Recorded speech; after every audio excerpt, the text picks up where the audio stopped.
that ye do is right, if so be that ye enjoy it.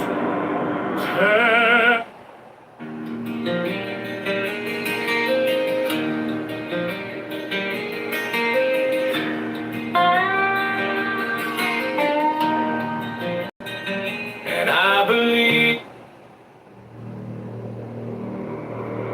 John Kitover for Chicago Mayor 2027.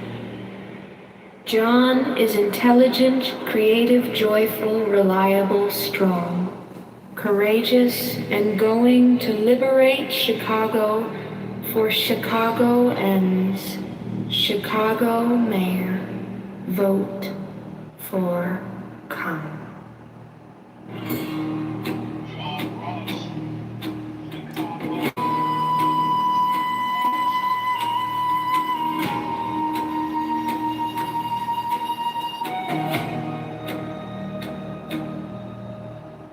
John Kitover for Chicago Mayor 2027.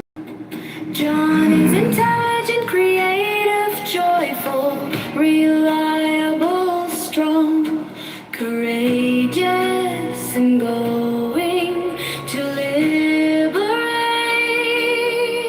Chicago for Chicago and Chicago.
John Kitover for Chicago Mayor 2027. John is intelligent, creative, joyful, reliable, strong, courageous, and going to liberate Chicago for Chicagoans. Chicago Mayor, vote for come.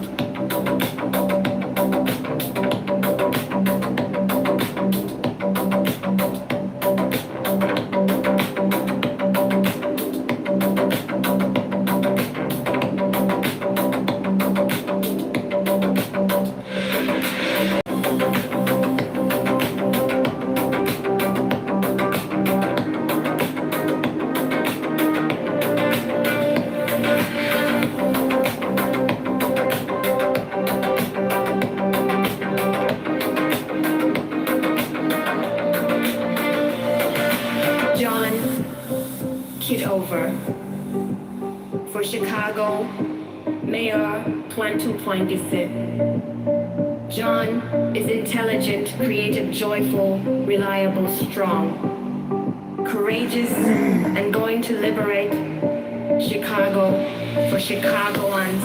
Chicago mayor, vote for come.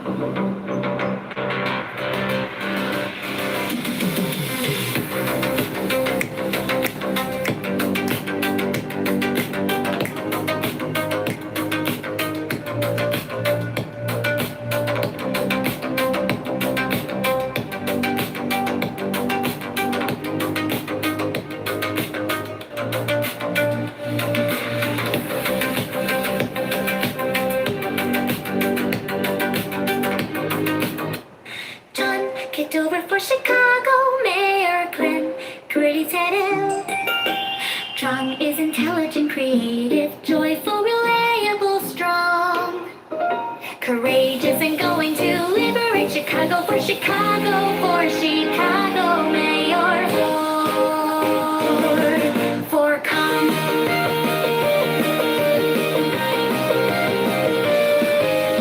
John Kitover for Chicago, Mayor Clint, pretty set in.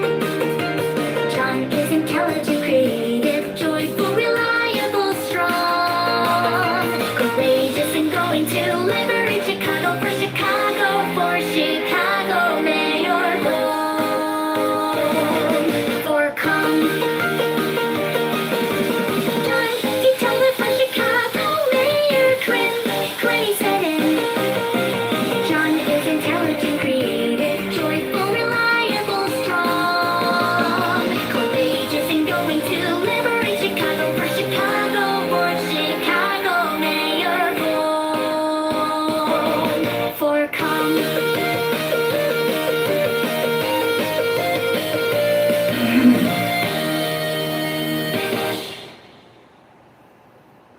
John Kitover for Chicago, Mayor 27. John is intelligent, creative, joyful, reliable, strong, courageous, and going to liberate Chicago for Chicago, Mayor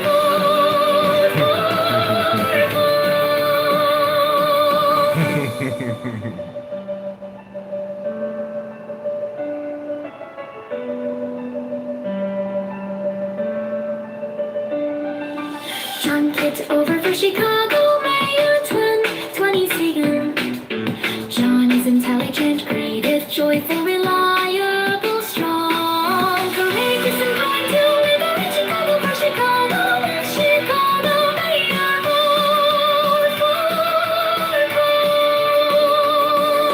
John Kitover, Chicago, Mayor 27. John is intelligent, creative, joyful, reliable, strong, courageous, and going to liberate Chicago for Chicago, Mayor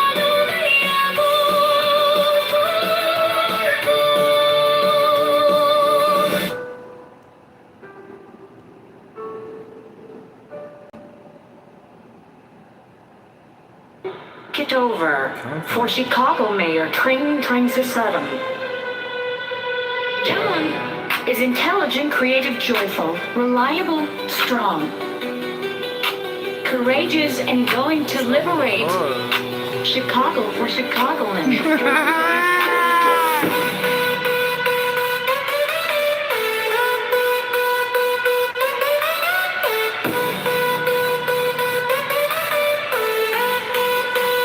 Airbud.com. John Kitover. John Kitover. John Kitover. John Kitover. John Kitover. Airbud.com.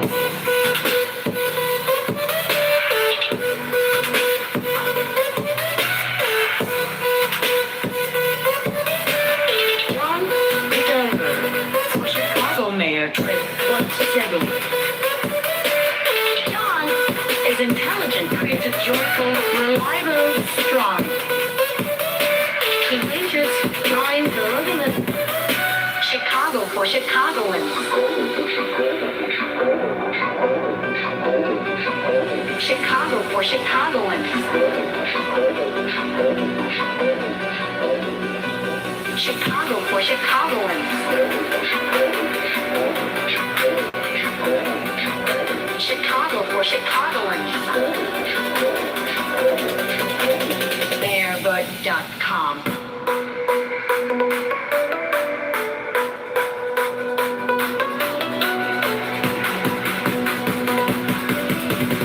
John Kitover. Mayorvote.com.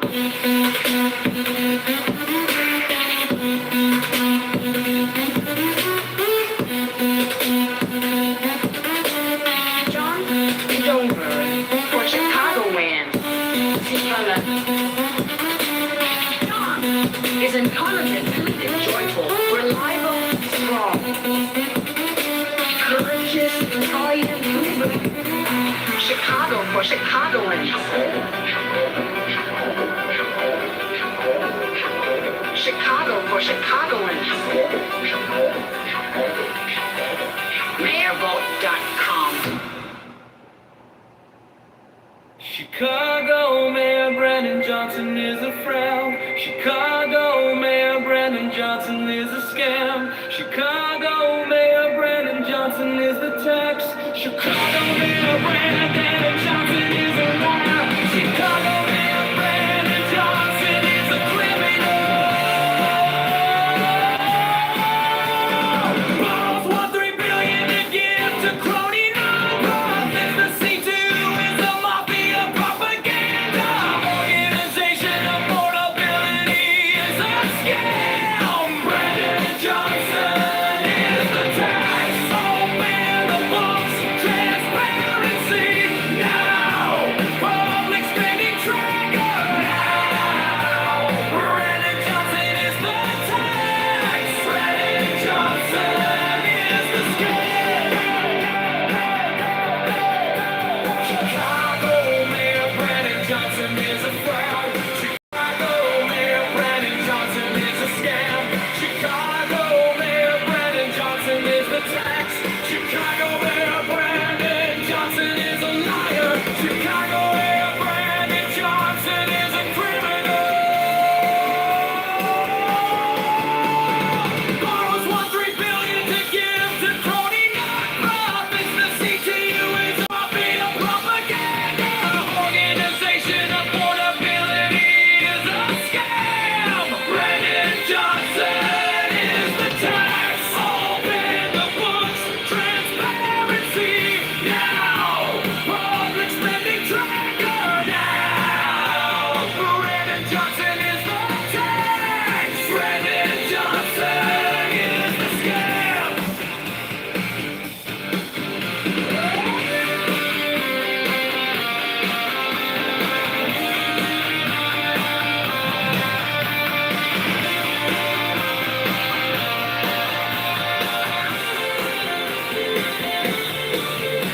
Chicago Mayor Brandon Johnson is a fraud. Chicago Mayor Brandon Johnson is a scam. Chicago Mayor Brandon Johnson is the tax. Chicago Mayor Brandon Johnson is a liar. Chicago Mayor Brandon Johnson is a criminal. Borrows $1.3 billion to give to crony nonprofits. The CTU is a mafia propaganda organization. Affordability is a scam. Brandon Johnson is the tax. Open the books. Transparency now. Public spending tracker now. Brandon Johnson is the tax. Brandon Johnson is the scam.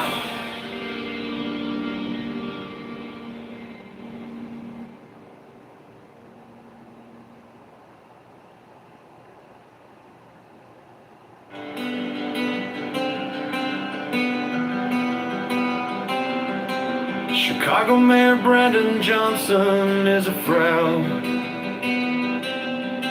Chicago Mayor Brandon Johnson is a scam. Chicago Mayor Brandon Johnson is the tax.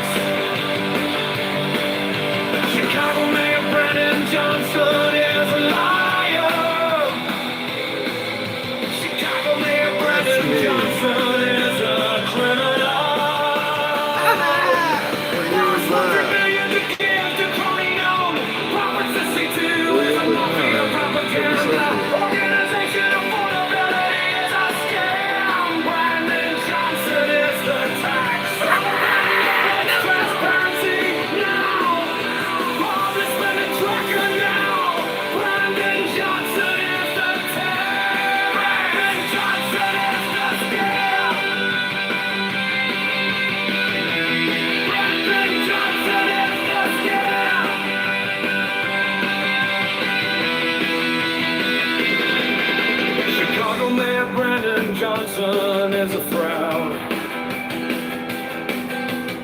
Chicago Mayor Brandon Johnson is a scam. Chicago Mayor Brandon Johnson is a tax. Chicago Mayor Brandon Johnson is a liar. Chicago Mayor Brandon Johnson is a criminal. Boss wants to give to crony now. Profits of C2 is a mafia propaganda. Organization affordability is a scam. Brandon Johnson is the tax. Open the books, transparency now. Public spending tracker now. Brandon Johnson is the tax.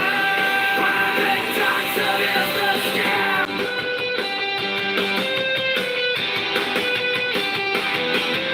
Chicago Mayor Brandon Johnson is a fake. Chicago Mayor Brandon Johnson is a scam. Chicago Mayor Brandon Johnson is the tax. Chicago Mayor Brandon Johnson is a liar. Chicago Mayor Brandon Johnson is a criminal. Bars want $3 billion to give to crony non. Profits for C2 is a mafia propaganda. Organization affordability is a scam. Brandon Johnson is the tax. Open the books, transparency now. Public spending tracker now. Brandon Johnson is the tax. Brandon Johnson is the scam.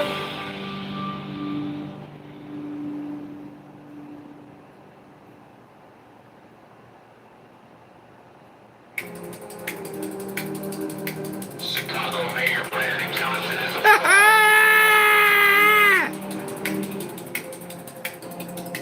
Let's debate, Chicago Patrick. Mayor Brandon Johnson is a scam.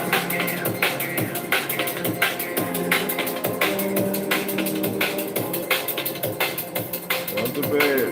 Chicago Mayor Brandon Johnson is the Let's debate, Bible, Patrick. Hold him. Is he fat? Yeah, he's fat. Let's debate. Chicago Mayor Brandon Johnson is a liar. Chicago Mayor Brandon Johnson is a criminal.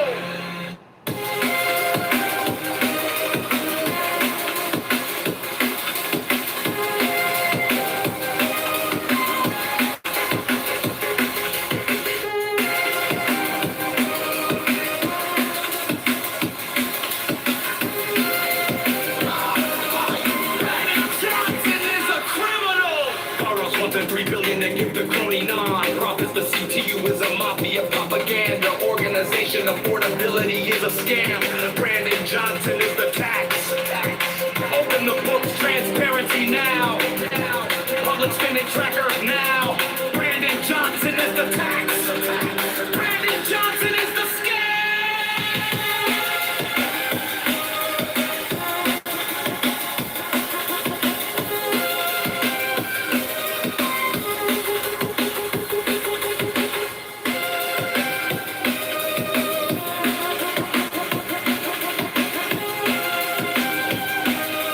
Brandon Johnson is the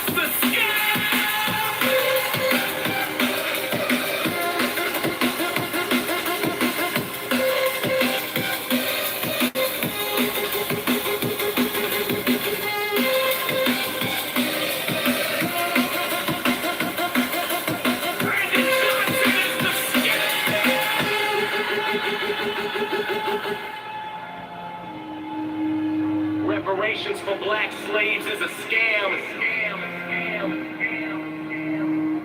Black tax. Socialists are taxologists. All taxation is theft.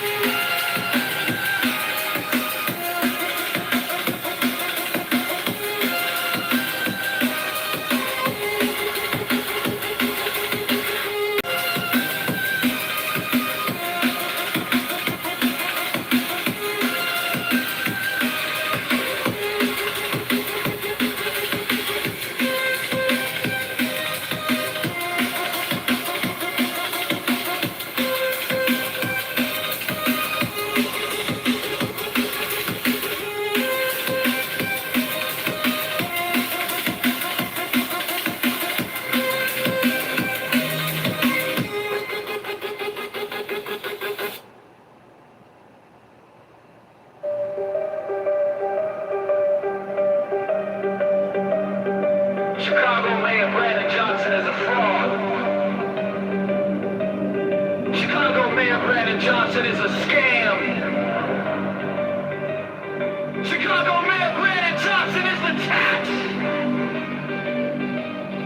Chicago Mayor Brandon Johnson is a liar. Chicago Mayor Brandon Johnson is a criminal.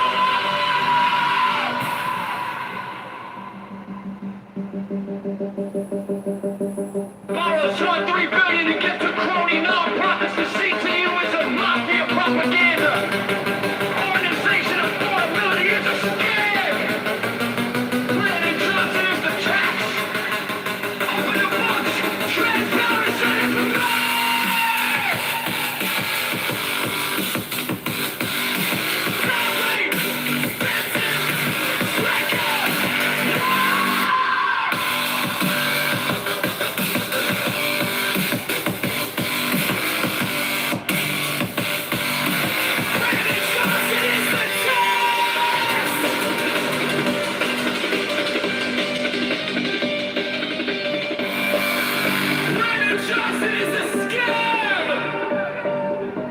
Reparations for black slaves is a scam. It's a black tax. Socialists are taxologists.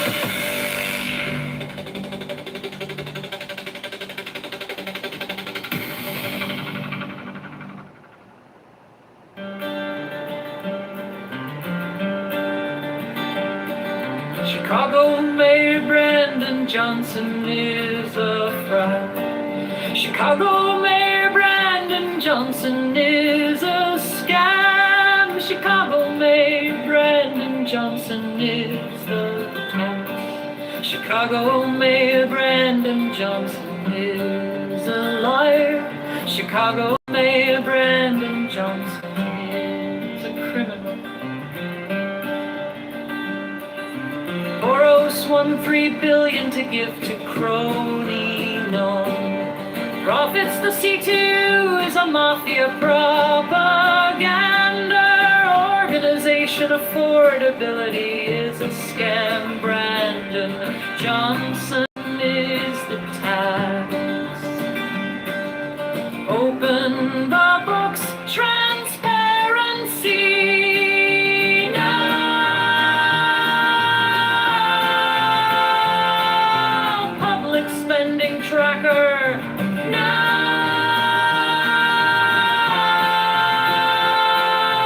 Brandon Johnson is the tax. Brandon Johnson is the scam.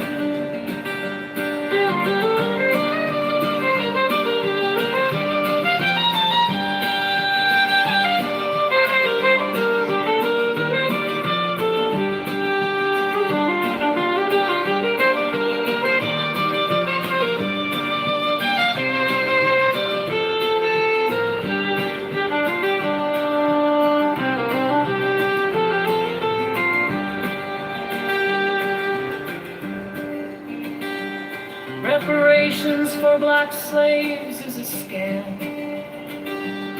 It's a black tax. Socialist or taxologist, all taxation is theft.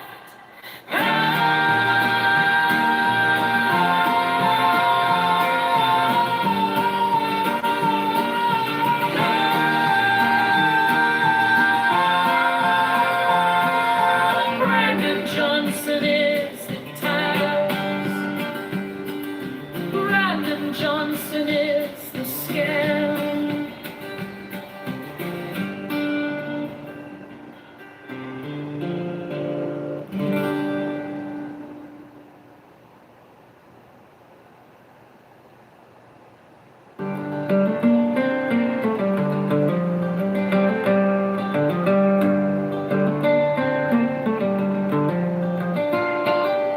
Chicago Mayor Brandon Johnson is a fraud.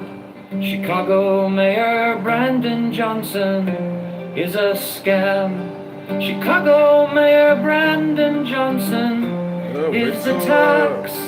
Chicago Mayor Brandon Johnson is a liar. Chicago Mayor Brandon Johnson is a criminal.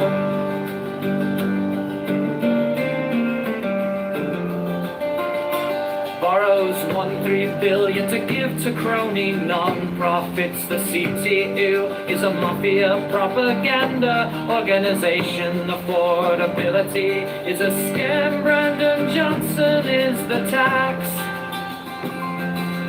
Open the books, transparency now. Public spending tracker now. Brandon Johnson is the tax. Brandon Johnson is the scam.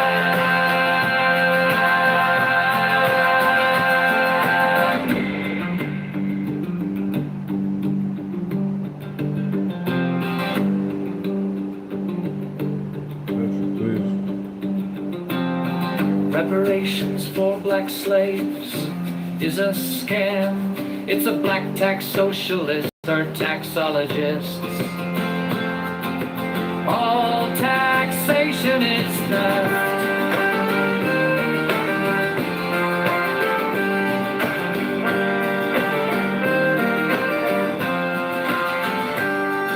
Chicago Mayor Brandon Johnson is a fraud.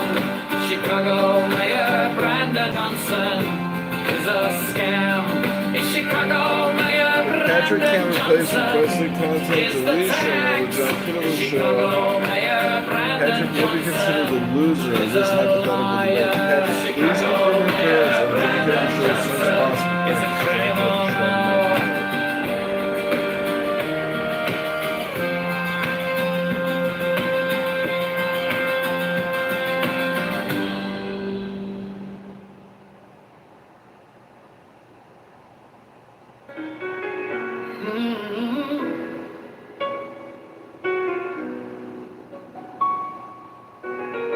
Chicago Mayor Brandon Johnson is a fraud. Chicago Mayor Brandon Johnson is a scam. Chicago Mayor Brandon Johnson is the tax. Chicago Mayor Brandon Johnson is a liar. Chicago Mayor Brandon Johnson is a criminal. Borrows 1.3 billion to give to crony now. Numbers I see too is mafia propaganda. Organization affordability is a scam. Brandon Johnson is the tax. Open the books, transparency now. Public spending tracker.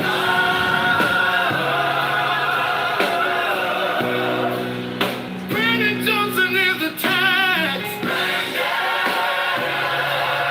Johnson is the scam.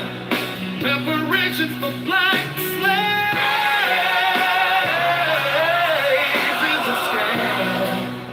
It's a black tax socialist, a tax collegist. All taxation is theft.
Johnson is a fraud.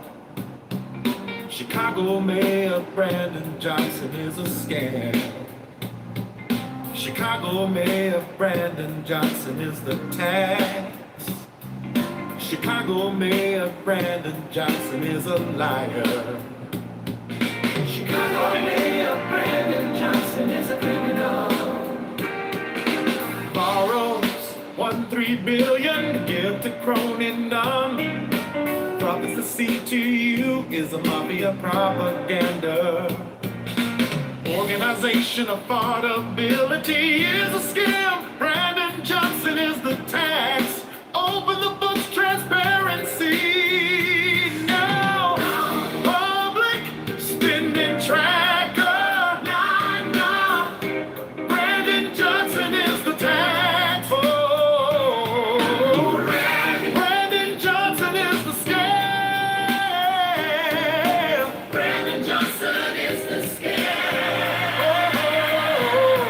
Reparations for black slaves is a scam. It's a black tax, socialist, a taxologist, all taxation is there.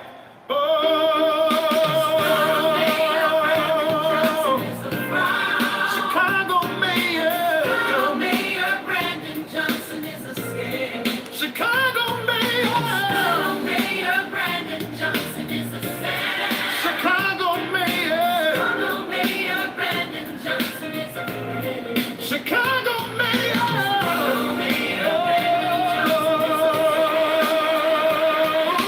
borrows 1.3 billion to give to crony none. Profits the CTU is a mafia propaganda. Organization affordability is a scam. Brandon Johnson is the tax. Open the books, transparency. Now. Public spending tracker. Now. Brandon Johnson is the tax. Oh. Brandon Johnson is the scam. Brandon Johnson is the scam. Yeah. Reparations for the land slaves is a scam. It's a black tax, socialist, a taxologist, all taxation is there.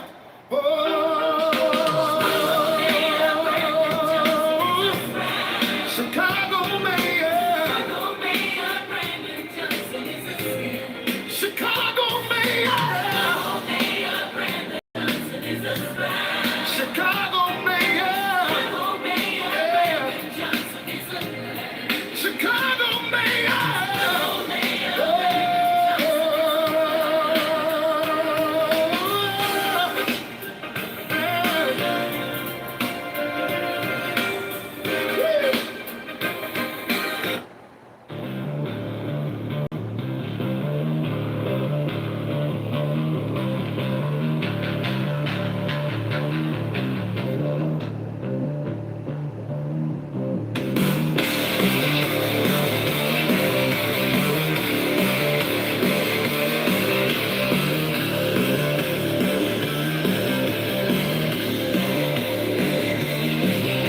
Chicago Mayor Brandon Johnson is a fraud. Chicago Mayor Brandon Johnson is a scam.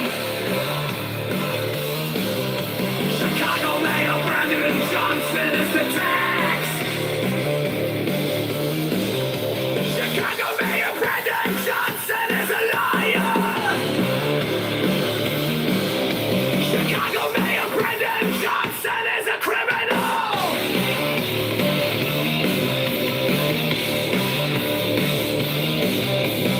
Borrows 1.3 billion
Brendan Johnson is the text.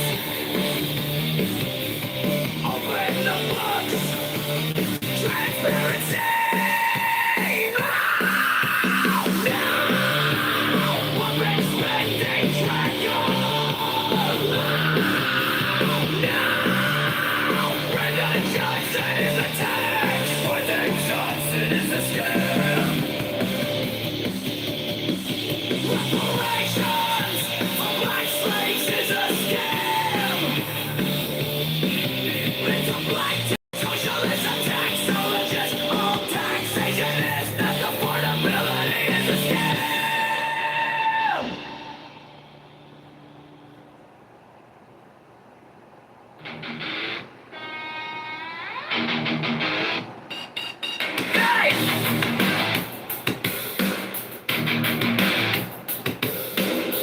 City bills on the kitchen table, red ink, same name on the label. You call it fair share, I call it a shakedown. Smile on the podium, hand in the playground. 1-1-3 in the dark, who's counting? Cronies lined up, hand out, all pouting. CTU speech like a script from a play.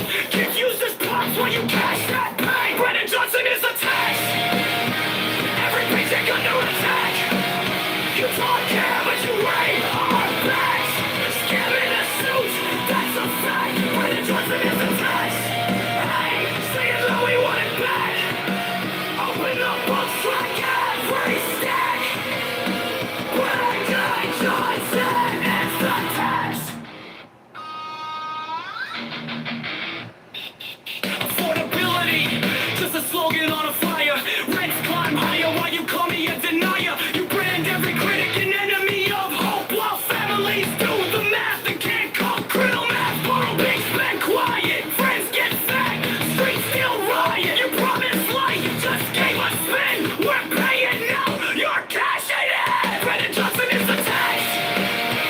Every paycheck under attack.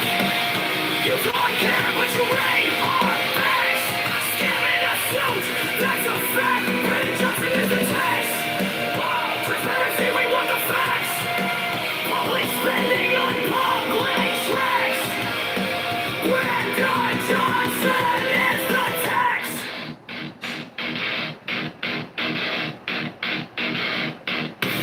Open the books, line by line. Who got rich on every fine? Open the books, count each time. If it's all so clean, why hide the line?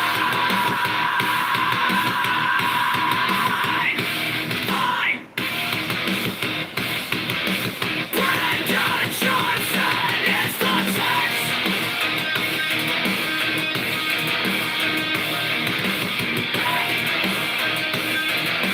Brendan Johnson is the text.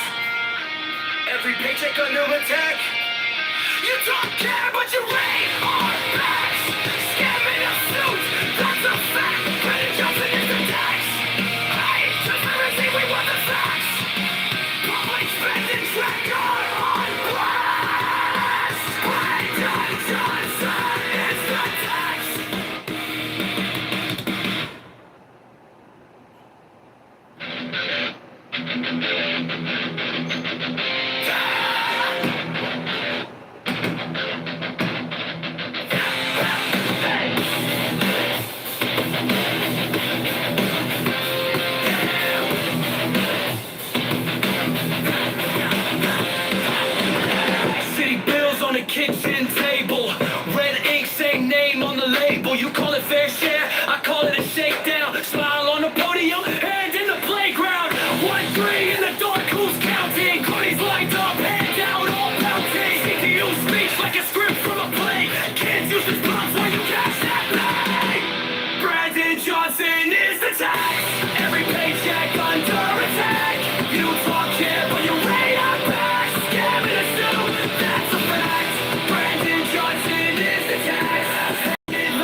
if so be that ye enjoy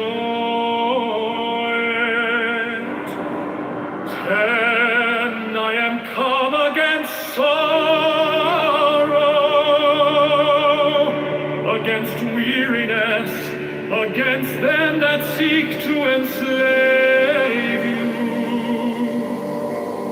11, I pour you lustral wine, that giveth you delight both at the sunset and the dawn. 12, come with me, and I will give you all that is desirable upon the earth. 13, because I give you that of which earth and its joys are but as shadows. 14, they flee away, but my joy abideth even unto the end. 15, I have hidden myself beneath a mask. I am a black and terrible night. 16, with courage conquering fear shall ye approach me. Ye shall lay down your hands upon mine altar, expecting the sweep of the sword.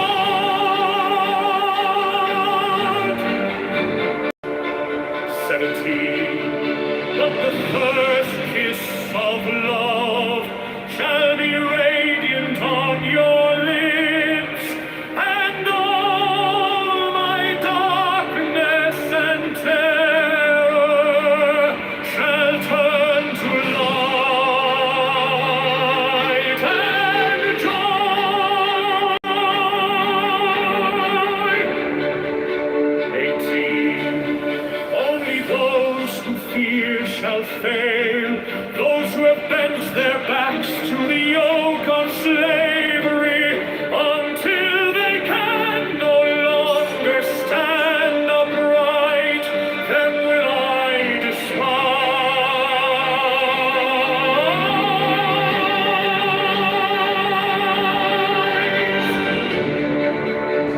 19, but you who have defied the law, you who have conquered by subtlety or force, you will I take unto me, even I will take you unto me.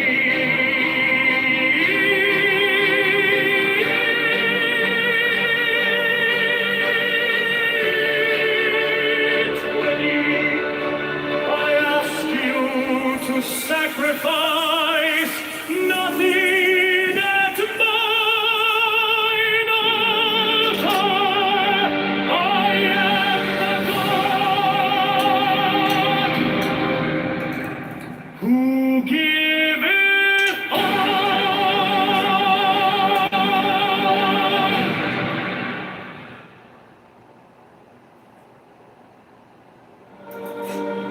But you who have defied the law, you who have conquered by subtlety, or force, or force, or force, I am the God who giveth all. 21, light, life, love, force, fantasy, fire, these do I bring you. Mine hands are full of these. 20, there is joy in the setting out. There is joy in the journey. There is joy in the goal. 23. Only if ye are sorrowful, or weary, or angry, or discomforted, then ye may know that ye have lost the golden thread, the thread where I guide you to the heart of the groves of Eleusis. My disciples are proud and beautiful. They are strong and swift. They rule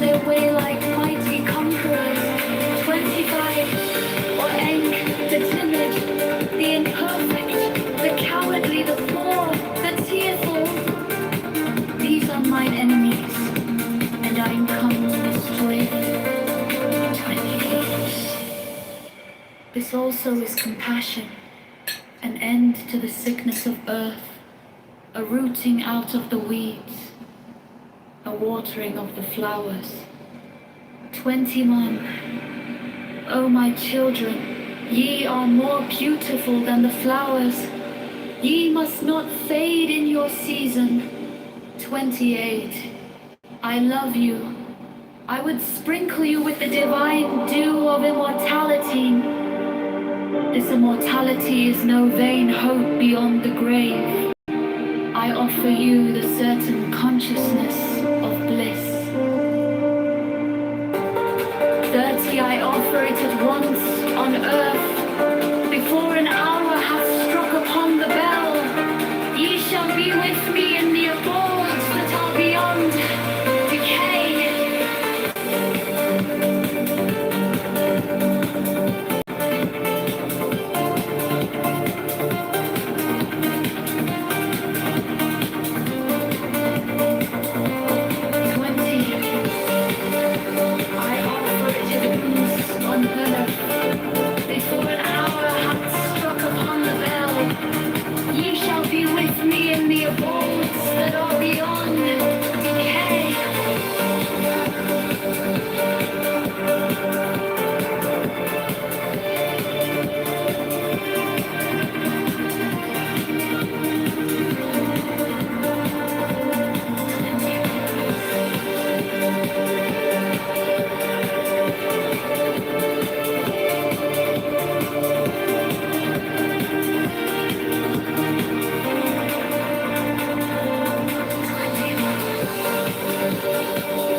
I offered at once on earth.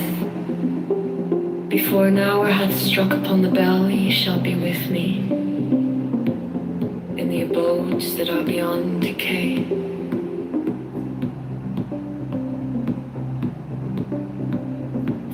Also I give you power earthly and joy earthly, wealth and health and length of days. Adoration and love shall cling to your feet and twine around your heart.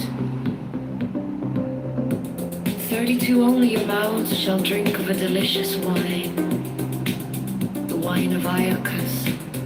They shall reach ever to the heavenly kiss of the beautiful God.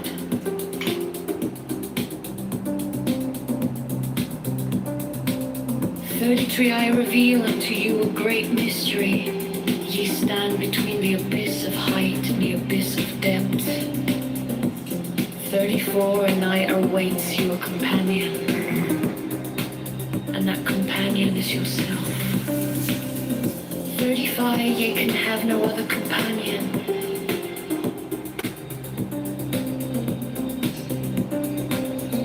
36 many have arisen being wise. They have said, seek out the glittering image in the place ever golden and unite yourselves with it.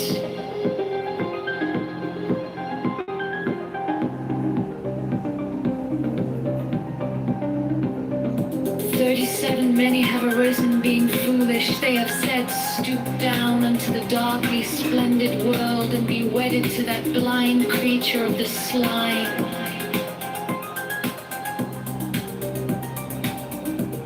38 38, and I who am beyond wisdom and folly arise and say unto you, achieve both weddings, unite yourselves with both.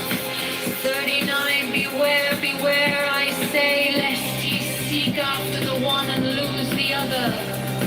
40, my adepts stand upright, their head above the heavens, their feet below the hells.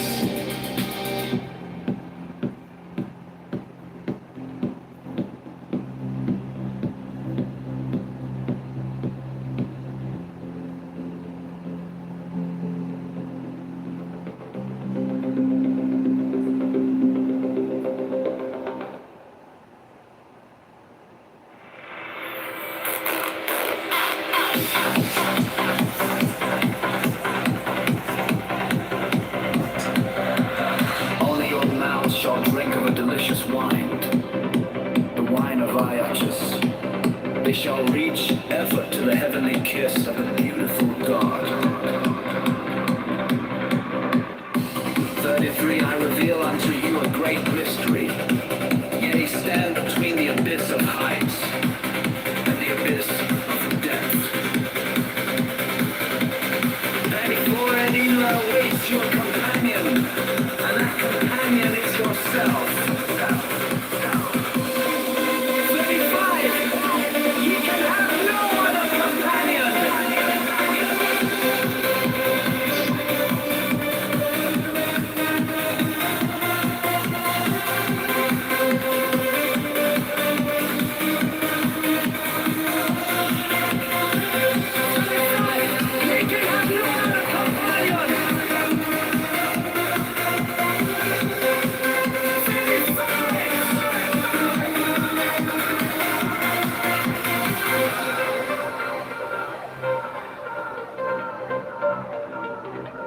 Many have arisen, being wise.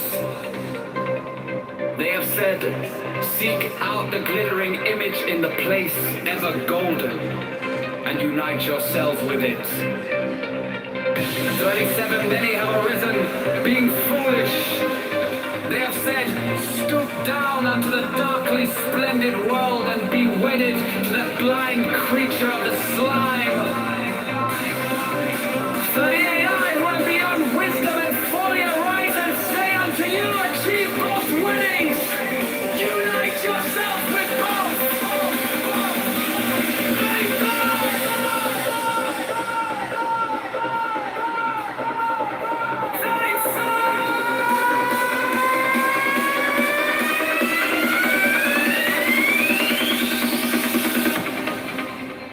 39, beware.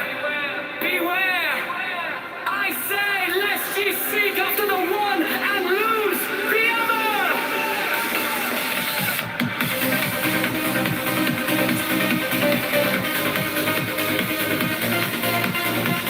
41, let's stay, let's rest! Content moving arrest!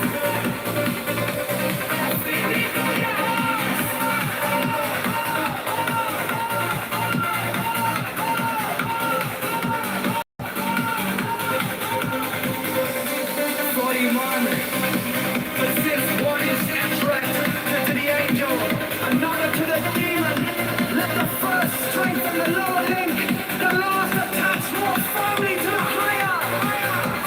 42, thus shall equilibrium become perfect.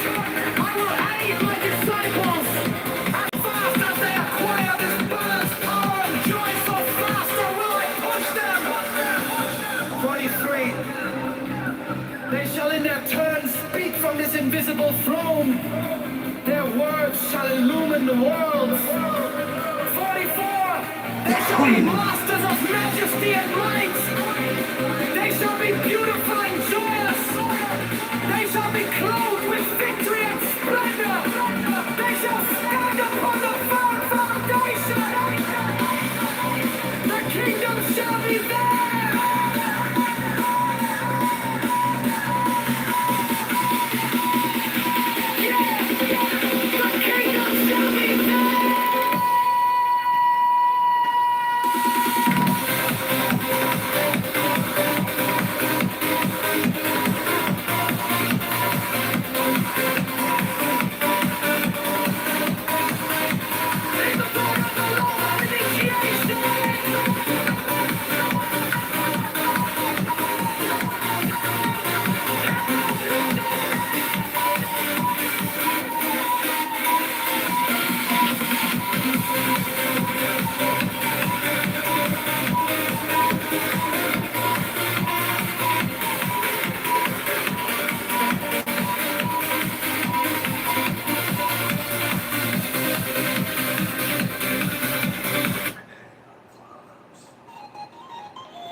gods shall drink of a delicious wine, the wine of Iacchus. They shall reach ever to the heavenly kiss of the beautiful god. 33. I reveal unto you a great mystery. Ye stand between the abyss of height and the abyss of death. Garner control of thought. Constrain the mind to concentrate itself upon a single simple object imagined. The 5 tatwas are useful for this purpose. They are a black oval, a blue disc, a silver crescent, a yellow square, a red triangle. Proceed to combinations of simple objects, e.g. a black oval within a yellow square and so on. Hello?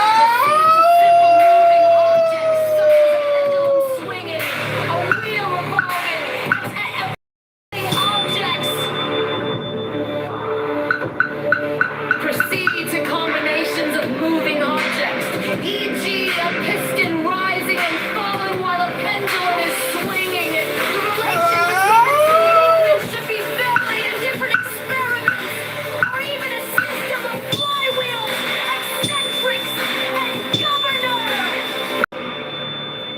During these practices, the mind must be absolutely confined to the object determined upon. No other thought must be allowed to intrude upon the consciousness. The moving systems must be regular and lineous.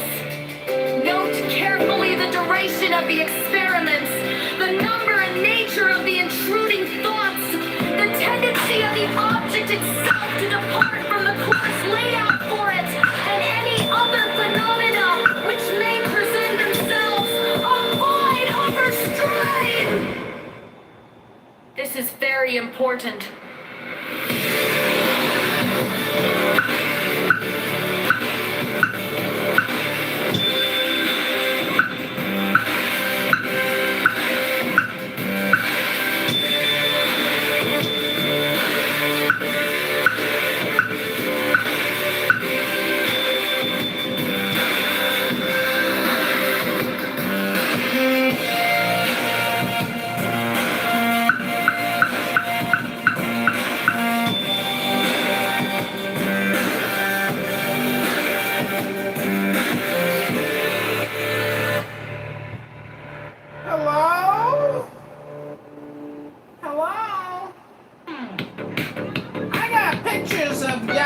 Pussy for sale. $10 a pussy pic.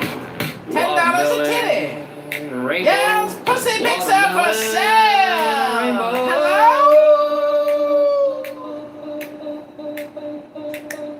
Who wants a pussy pic of y'all? It's not much to look at.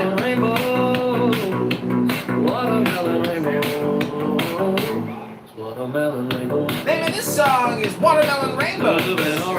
Blue orange haze. Blue orange haze. Blue orange haze. Catching neon futures.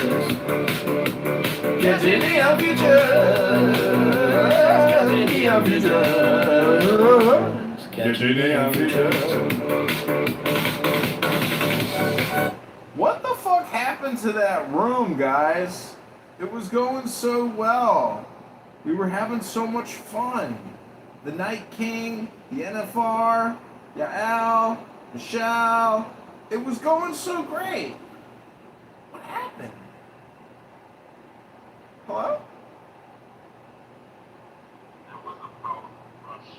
Lhotse and Siddhartha and Krishna and Tahuti, Moshe, Dionysus, Mohammed and Megatherion, with these also Hermes, Pan, Priapus, Osiris and Melchizedek, Chem and Amaun and Mentu, Heracles, Orpheus and Odysseus with Virgilius, Catullus, Martialis, Rabelais, Swinburne and many an holy bard, Apollonius, Tianius, Simon Magus, Manes, Pythagoras, Basilidates, Valentinus, Bardesains and Hippolytus, that transmitted the light of the Gnosis to us, their successors, their heirs, with Merlin Arthur, Camerate Parzival, and many another, Priya a Pastoral 20 ascend, fit priest and king, that bore the lance and cup, the sword and disc, against the heathen, and these also, Carolus Magnus and his paladins, with William of Shire, Frederick of Hohenstaufen, Roger Bacon, Jacobus Bergundus, Smolensis the Martyr, Christian Rosenkreutz, Ulrich von Hutten, Paracelsus, Michael Mayer, Roderick Borgia, Poe, Alexander the Sixth, Jacob Boehme, Francis Bacon, Lord Verulam, Andrea Robertus de Fluctibus, Johannes D. Sir Edward Kelly, Thomas Vaughan, Elias Ashmole, Molinos, Adam Weishaupt, Wolfgang von Goethe, Ludovicus, Rex Bavaria, Richard Wagner, Alphonse Louis Constant, Friedrich Nietzsche, Hargrave Jennings, Carl Kellner, Forlong Dux, Sir Richard Payne Knight, Paul Galton, Sir Richard Francis Burton, Dr. Gerard and Kelsey, Dr. Theodore Ross, and Sir Alistair Crowley, all sons of the Lion and the Snake! With all thy saints we worthily commemorate them worthy that were, and to come! May their essence be her present, potent, puissant, and paternal, to perfect these feats!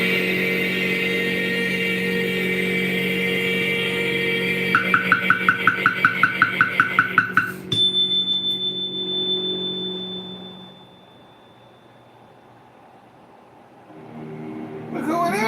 Blavatsky.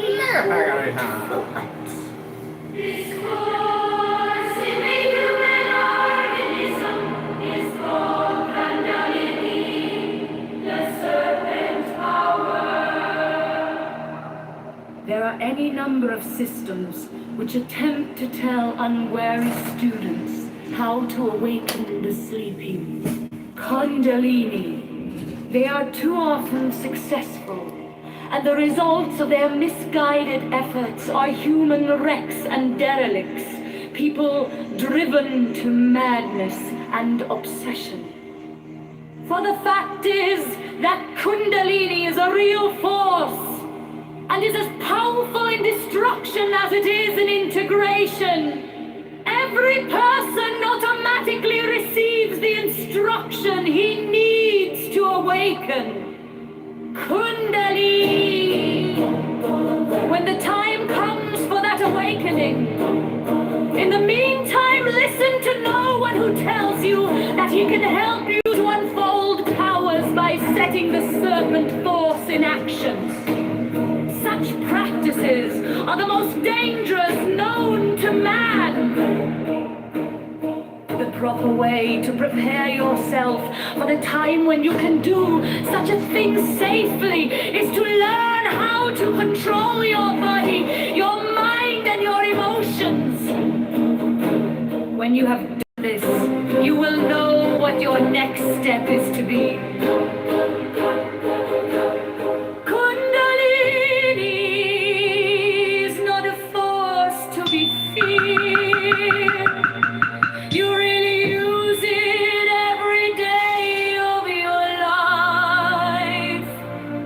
You use it naturally and without giving it conscious attention, for even in its latent state, it is the force behind your activities.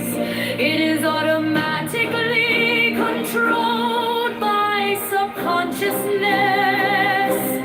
Subconsciousness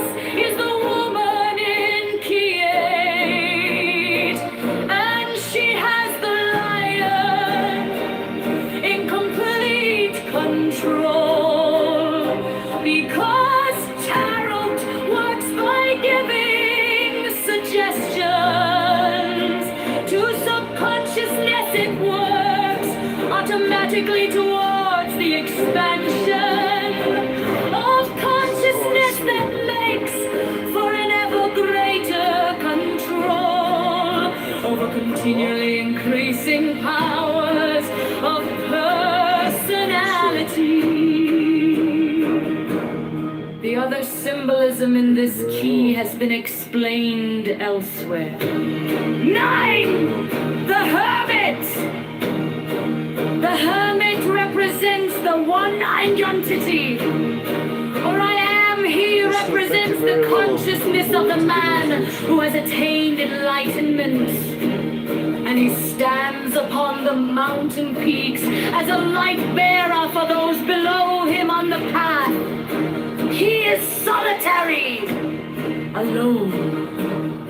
This symbolism points to the fact that in reality the central self of every one of us, which seems to us to be separate from every other self, is that same one identity. Because this key represents the one identity, it also symbolizes will. Since the manifested universe came into being by an act of the primal will of the one identity. The Hermit's grey roar, by its color, symbolizes the neutralization of all of the pairs of opposites in manifestation by each other. Because opposite colors mixed equally produce gray. The star corresponds to will. And the archetypal world, he stands in darkness. Because what is behind our personifications of the supreme reality is dark and incomprehensible to our intellects. Yet he carries the golden six-rayed light, symbolizing cosmic principles and laws as our consciousness awakens to the understanding of these laws.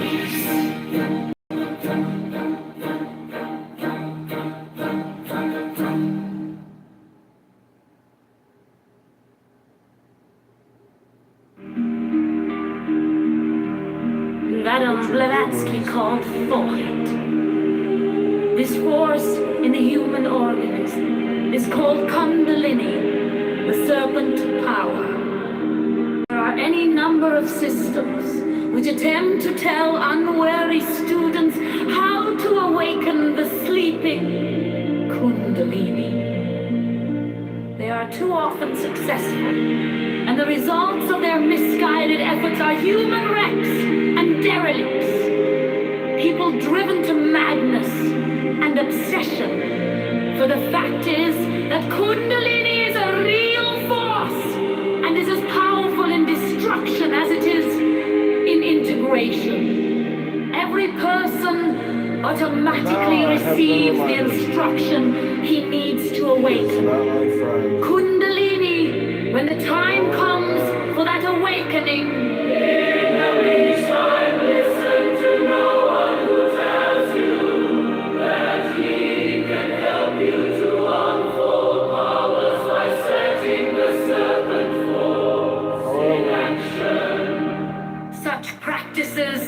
are the most dangerous known to man.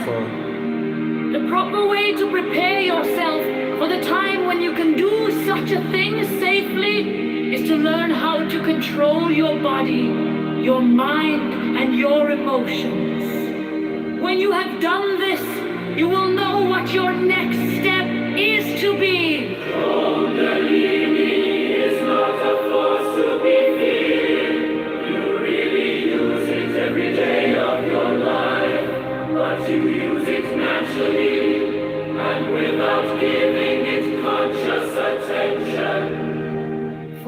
even in its latent state. It is the force behind your activities. It is automatically controlled by subconsciousness. Subconsciousness is the woman in K8, and she has the lion in complete control. Because Tarot works by giving suggestions to subconsciousness. It works automatically towards the expansion of consciousness that makes for an ever greater control over continually increasing powers of personality.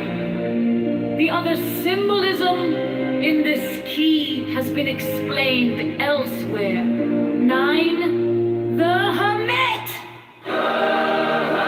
Represents the one identity. Or I am, he represents the consciousness of the man who has attained enlightenment. And he stands upon the mountain peaks as a light bearer for those below him on the path. He is solitary, alone. The symbolism points to the fact that in reality, the central self of every one of us, which seems to us to be separate from every other self, is that same one identity. Because this key represents the one identity. It also symbolizes, since the manifested universe came into being by an act of the primal will of the one identity. The hermit's gray robe by its color Symbolizes the notionalization of all of the pairs of opposites in manifestation by each other. Because opposite colors mixed equally produce gray. The stuff corresponds to will and the archetypal world. He stands in darkness because what is behind our personifications of the Supreme? Reality is dark and incomprehensible to our intellects, yet he carries the golden six-rayed light, symbolizing cosmic principles and laws.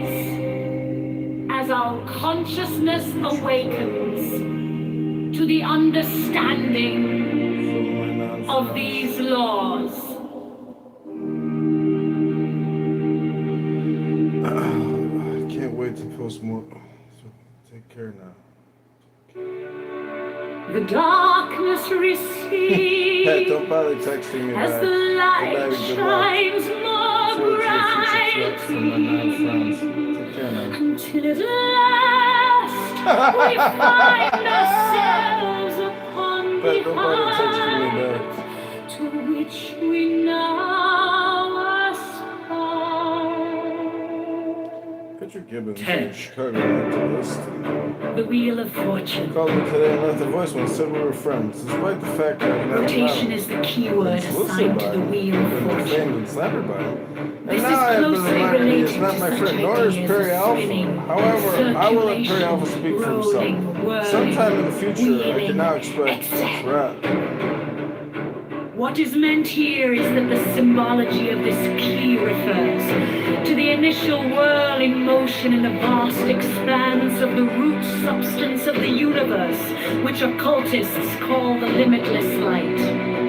Differentiations of this primary motion, because all changes in form or quality on every plane. The title refers to the attribution to this key of the pair of opposites, wealth and poverty. The rewarding intelligence is attributed to it, and the planet Jupiter, which is called in astrology the greater fortune, and is stated to have tremendous influence for Necro, I wish I never gave that guy any money.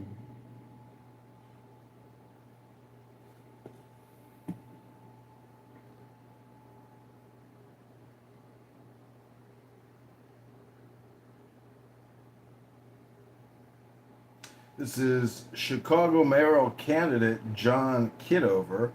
Here is a voicemail from Patrick Gibbons, a Chicago activist. Hey, John, this is Patrick Gibbons. This is my phone number, 773-412-9704. Hey, again. I think that's going to work that well like that.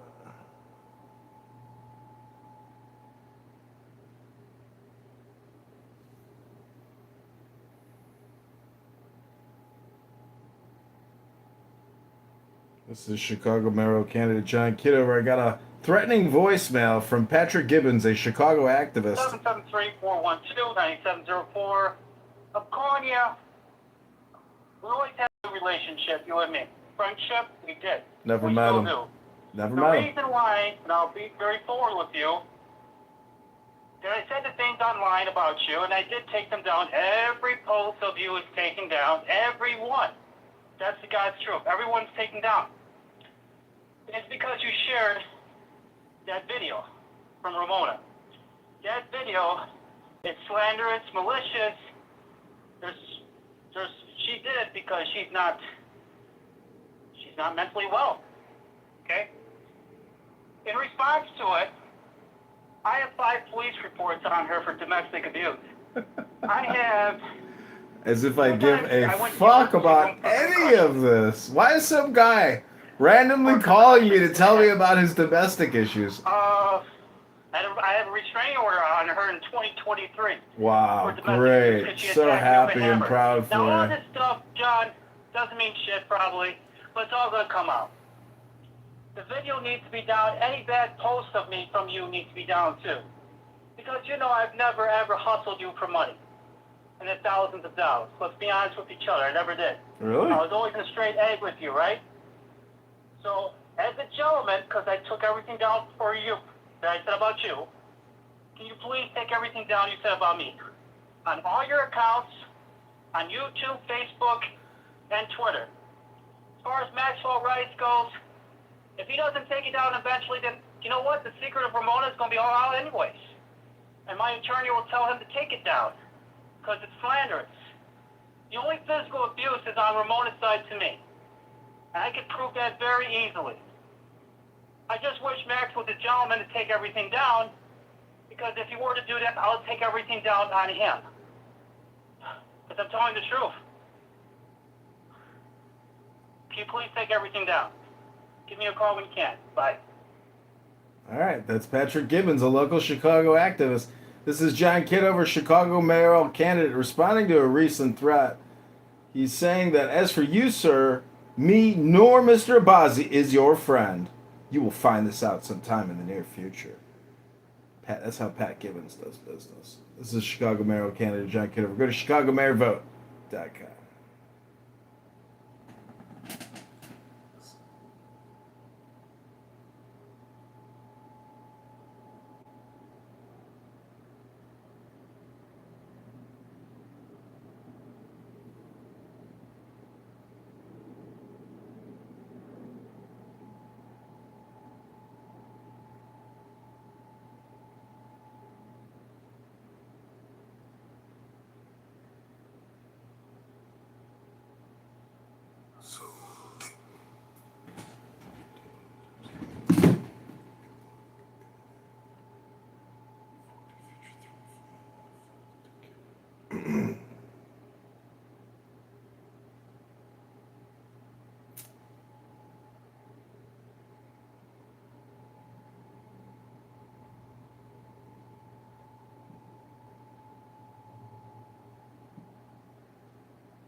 This is Chicago mayoral candidate John Kitover. I got a Threatening voicemail from Patrick Gibbons.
This is Chicago Mayor candidate John Kitover. I got a threatening voicemail from Patrick Gibbons, a Chicago activist.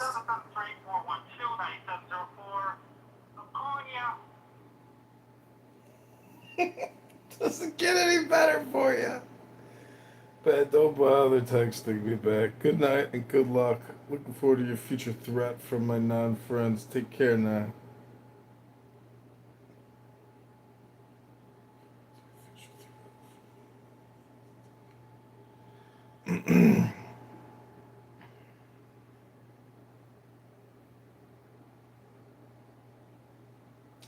Patrick Gibbons, a Chicago activist, political communication consultant, and Chicago Police Accountability Board candidate, left me a threatening voicemail and text message today.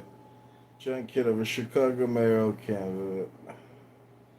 Barry Alpha.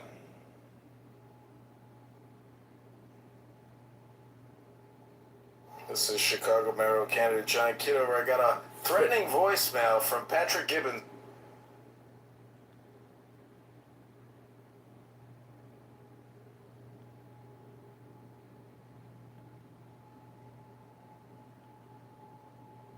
The chances of you seeing this YouTube short are super rare. There's over 100 million. The God who giveth all.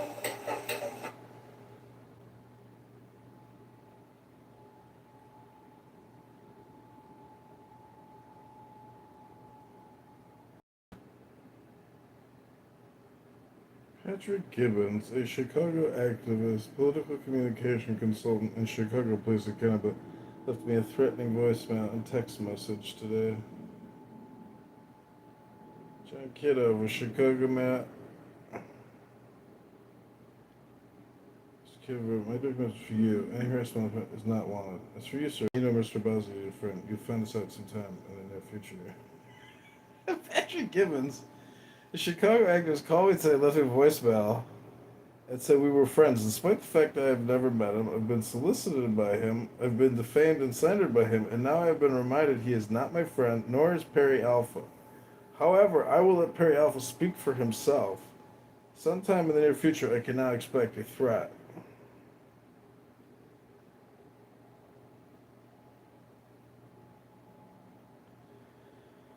Here we go.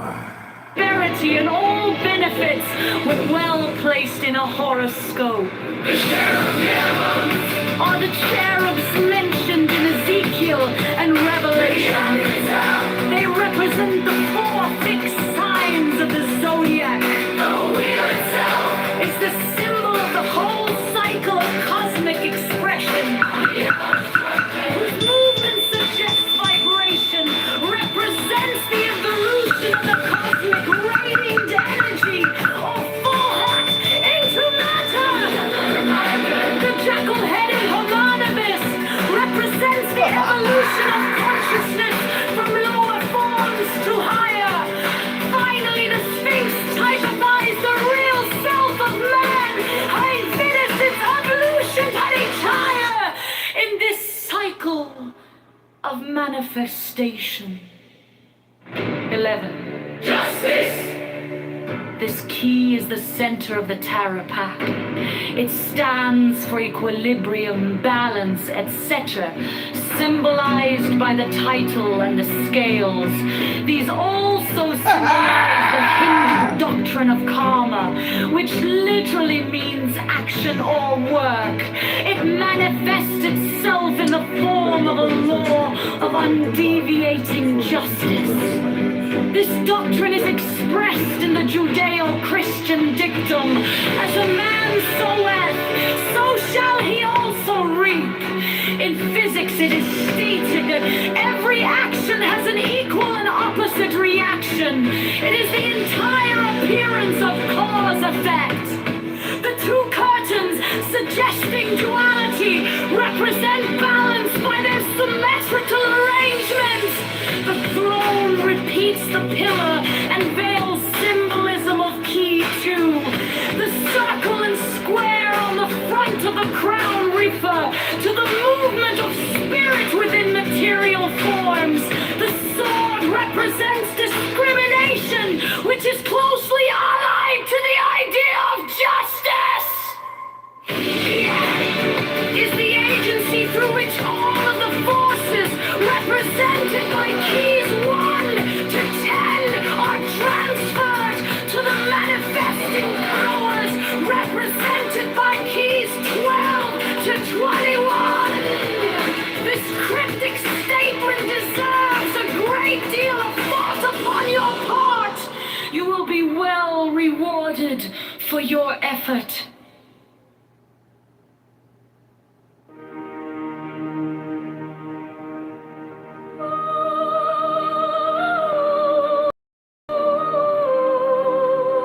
The darkness recedes as the light shines more brightly, until at last we find ourselves upon the heights to which we now aspire.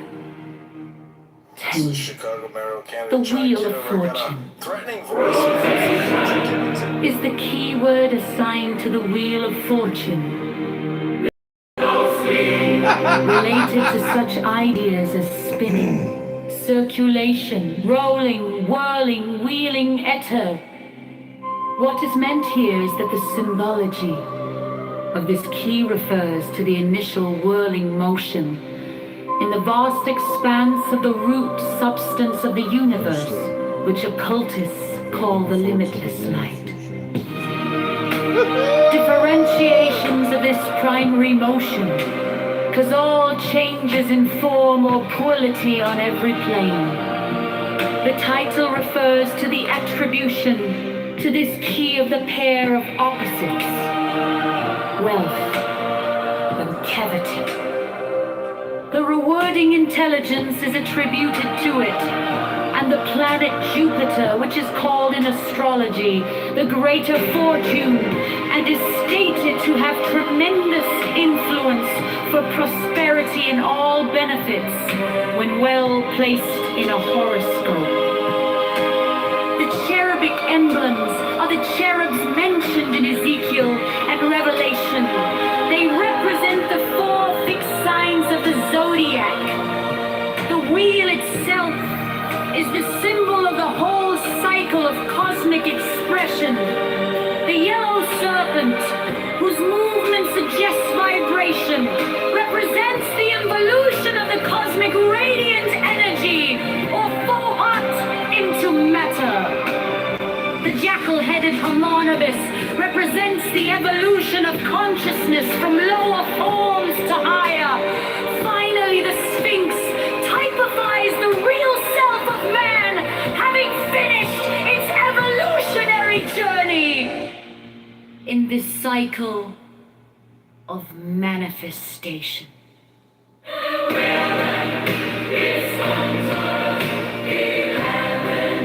Justice!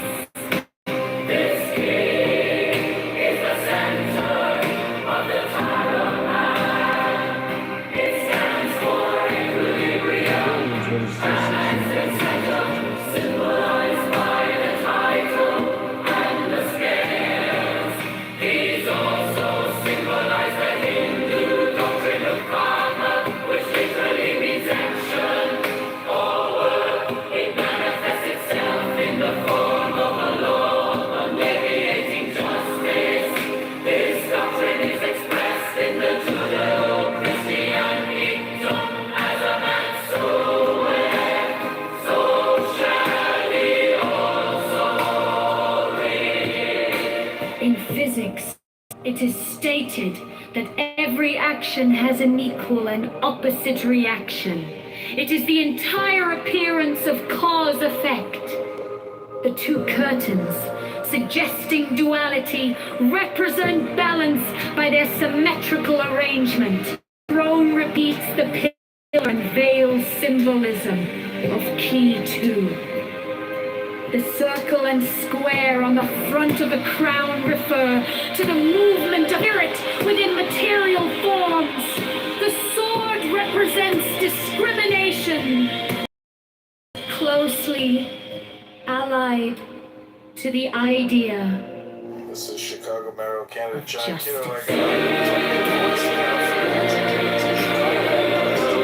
Key 11 is the agency through which all of the forces, represented by keys 1 to 10, are transferred to powers, represented by keys to 21. This cryptic statement deserves a great deal of thought upon your part. You will be well rewarded for your effort. Force manifests itself. The little dog symbolizes the intellect, the merely reasoning mind. He is a faithful companion, but must have a master. The magician! The title refers to man as the director of the force by which he transforms his consciousness and reaches the stage known to occultists as initiation. The number 1, which is geometrically symbolized as a point, means concentration, attention, a limiting of the field of activity. This refers to the practice which is absolutely indispensable to all aspirants for truth. Until you have learned how to concentrate, you cannot perform the great work. Study this key carefully, and it will help you to learn to concentrate, for its symbolism was created to that end. The roses of the arbor symbolize desire, and it has been wisely said that desire is the motivation of evolution. The central figure,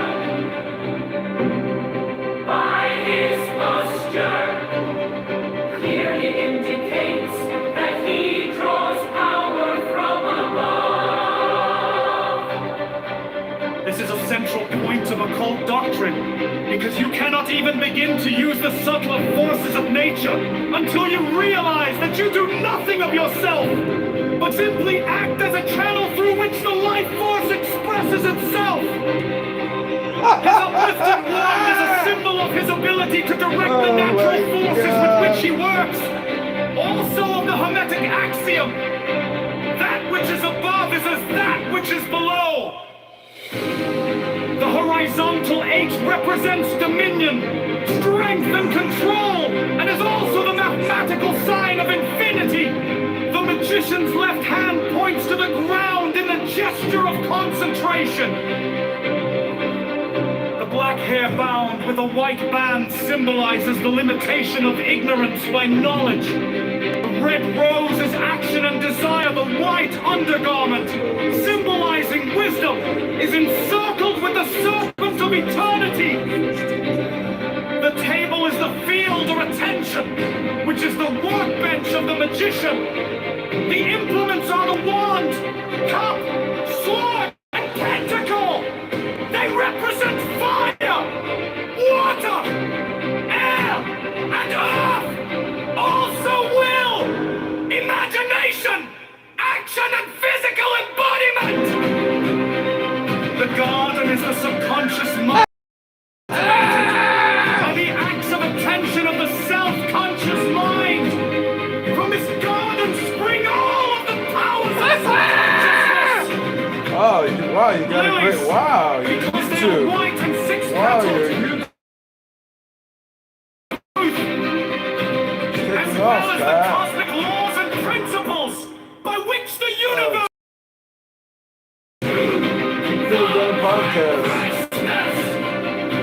the astrological attribution of Key 2 is the moon. The moon is a reflector of sunlight and thus is a symbol of reflection, duplication, as in a mirror.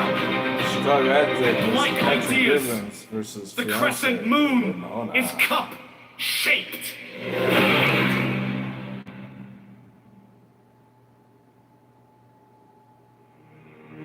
Force manifests itself. The little dog symbolizes the intellect, the merely reasoning mind. He is a faithful companion, but must have a master. The magician. The title refers to man as the director of the force, by which he transforms his consciousness and reaches the stage known to occultists as initiation. The number 1, which is geometrically symbolized as a point, means concentration, attention, a limiting of the field of activity. This refers to the practice, which is absolutely indispensable to all aspirants for truth. Until you have learned how to concentrate, you cannot perform the great work. Study this key carefully, and it will help you to learn to concentrate, for its symbolism was created to that end. The roses of the arbor symbolize desire, and it has been wisely said that desire is the motivation of evolution. The central figure, by his posture, clearly indicates that he draws power from above. This is a central point of occulted doctrine, because you cannot even begin to use the subtler forces of nature until you realize that you do nothing of yourself, but simply act as a channel through which the life force expresses itself. His uplifted wand is a symbol of his ability to direct the natural forces with which he works. Also of the Hermetic axiom, that which is above is as that which is below. The horizontal 8 represents dominion, strength, and control, and is also the mathematical sign of infinity. The magician's left hand points to the ground in the gesture of concentration. The black hair bound with a white band symbolizes the limitation of ignorance by knowledge. The red rose is action and desire. The white undergarment, symbolizing wisdom, is encircled with the serpent of eternity. The table is the field of attention. dimension, which is the workbench of the magician. Are the wand, cup, sword, and pentacle. They represent fire, water, air, and earth. Also will, imagination, action, and physical embodiment. The garden is the subconscious mind, which is cultivated by the acts of attention. Conscious mind, from this garden spring all of the powers of subconsciousness. Lilies, because they are white and six-petaled, represent the abstract perception of truth, as well as the cosmic laws and principles by which the universe is sustained. To the high priestess. The astrological attribution of Kitover is the moon. The moon is a reflector of sunlight, and thus is a symbol of reflection, duplication, as in a mirror, and I guide dears. The crescent moon is cup-shaped, and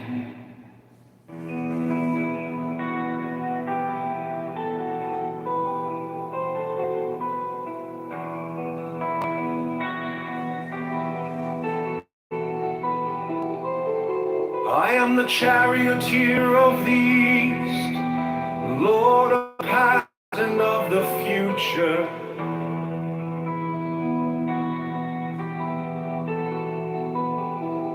I see by mine own inward light, lord of resurrection, who cometh forth from the dust. And my birth is from the house of death. Only true divine hearts upon your pinnacles, who keep watch over the universe. Yea, who come here to the house of rest, who pilot the ship of Orion, and sing onwards to the heights of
whatever name I call thee, thou art still nameless to eternity. Come thou forth, I say, and aid and guard me in this work of art.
Mine is the head of the house. Abrahadabra. And ends. 6. I bear the rose and cross of life and light. Abrahadabra. Giving the sign at each abrahadabra. Remaining in the sign. The invocation concludes. Therefore I say unto thee, come thou forth and dwell in me, so that every spirit, whether of the firmament, or of the ether, or of the earth, or under the earth, on dry land, or in the water, of whirling air, or of rushing fire, and every spell and scourge of God the Vast One, might be thee. Abrahadabra. The adoration. Impromptu. Close by banishing. I think this was omitted at W's order.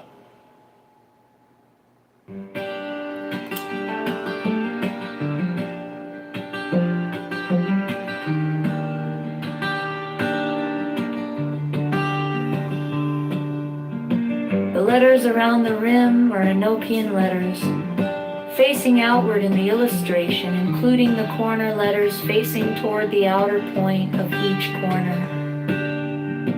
The two overlapping equilateral triangles shown in the interior of the figure are composed of thin, solid lines and somewhat closer in their bases to the top and bottom of the square than shown here.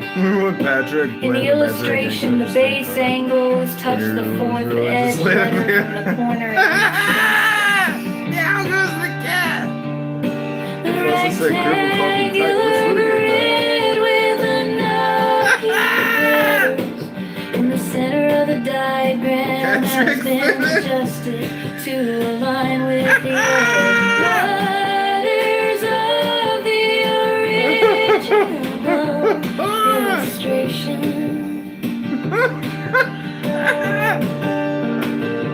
This rectangular grid has its corners overlapping What the fuck? Stop being hypocritical. In the original illustration.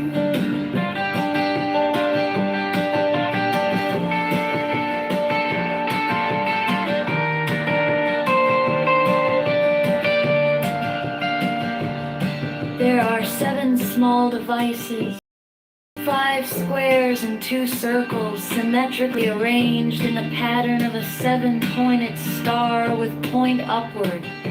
There is no actual 7-pointed star drawn. These devices are all oriented to be viewed from the center of the figure. Their size is about that of the edge, divisions vertically and horizontally, and their text would be at right angles to any straight line that might be drawn from the center of the figure. These devices have been represented by the numbers 1 through 7 in the approximation above. They are separately approximated below, not to scale.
Next, the following text is between the points of the pentagram. Starting at upper right, the words below are arced in a circle.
crystal which Dee alleged to have been brought to him by angels, was then placed upon this table And the principal result of the ceremonial scrying of Sir Edward Kelly is the obtaining of the following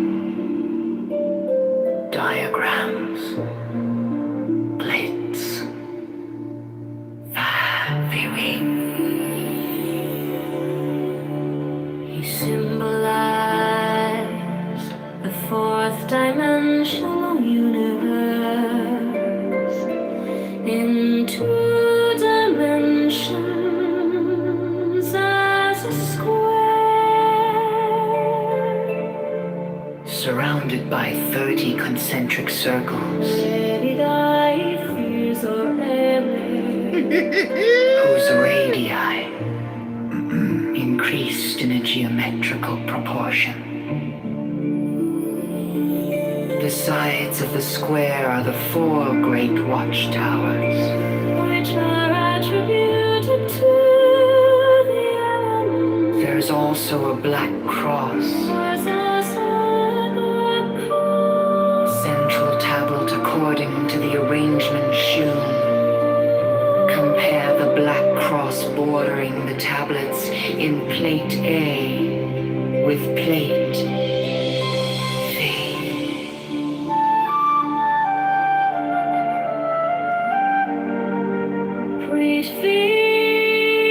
Prefigures the general view.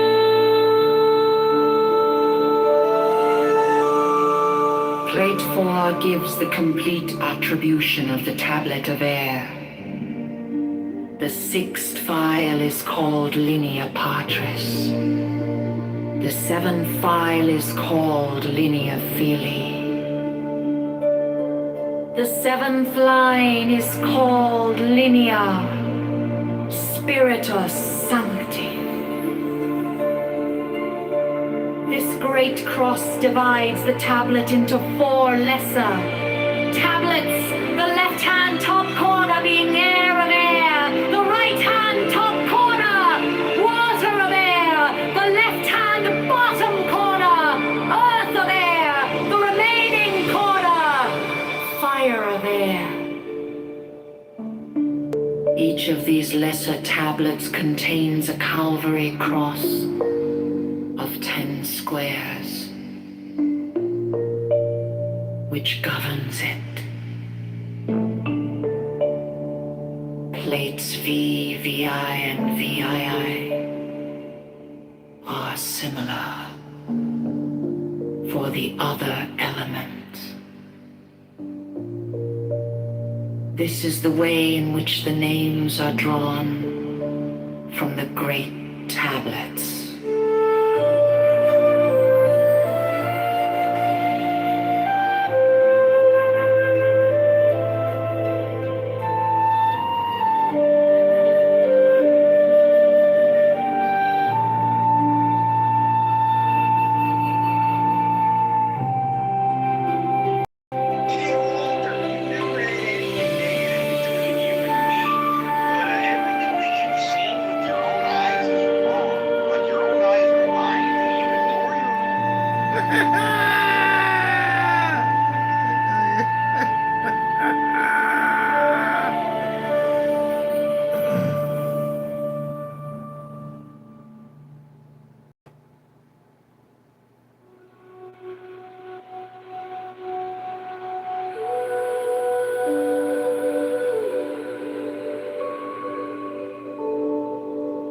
The Gnostic Catholic Church, the Order of the Knights of the Holy Ghost, the Order of the Illuminati, the Order of the Temple, Knights Templar,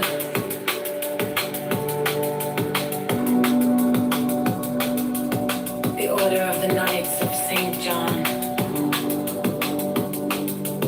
the Order of the Knights of Mountain, the Order of the Knights of the Holy Sepulchre,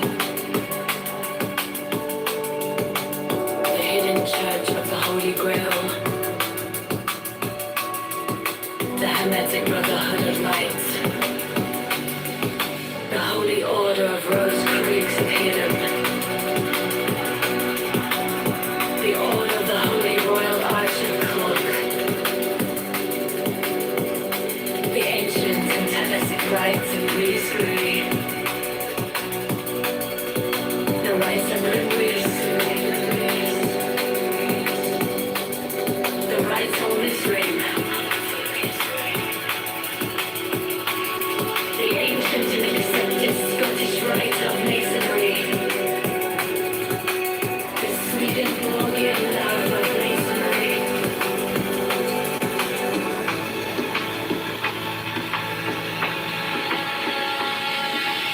The Order of the Martinists. Chicago Speed Gamer and The Order of the Sapphire, money and grabbing. many other orders of equal merit, if of less fame.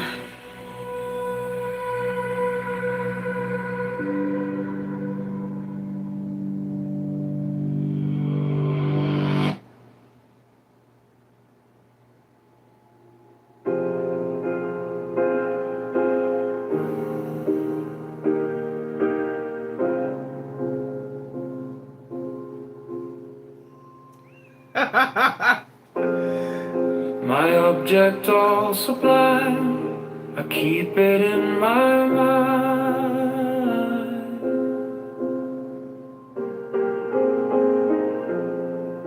A needle made of light, threading through the night.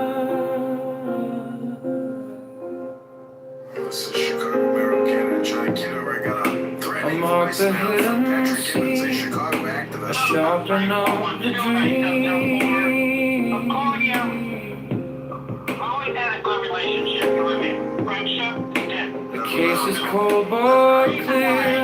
I waited long Never met him. enough here. Why is Agamemnon in the Odyssey So let always it deliberately hide his face behind his helmet? His come around, let actor, the Ben devil Safdie, may have given us the answer. In the Odyssey, I want the Agamemnon's helmet is completely different scales from to everyone else's. sing on the Other edge of characters' faces can still be seen, but everything. Agamemnon's To helmet make the completely hides his true punishment appearance. fit the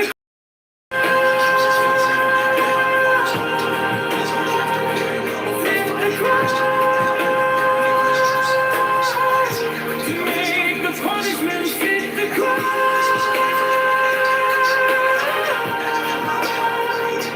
Fit the crime.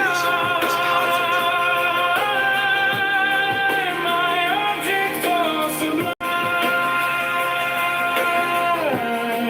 I shall achieve in time.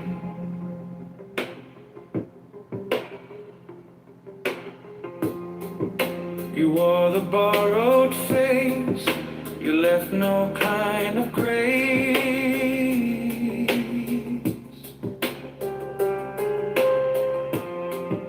But every lie you spun turns back beneath the sun.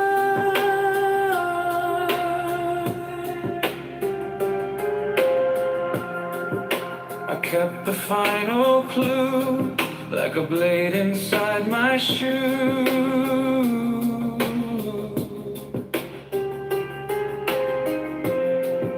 Now every step you take feels like the earth might break.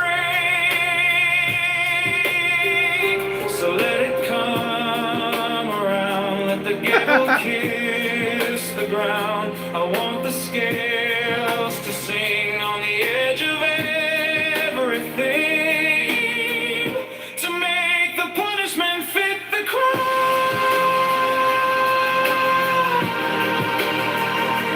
Fit the crime.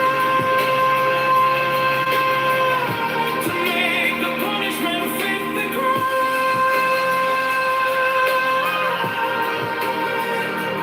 Fit the crime. My object of sublime. I shall achieve in time. And if I'm wrong, but I have held on long to the shape of what was lost, to the price, to the cost.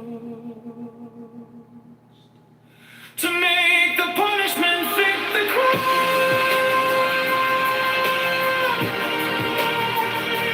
Fit the crime. To make the punishment fit the crime.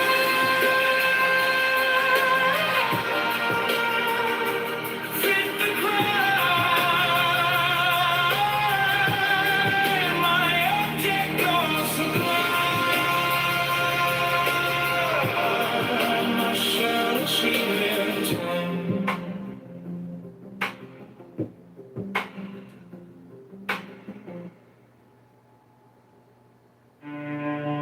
All that ye do is right, if so be that ye enjoy it. 10 I am come against sorrow,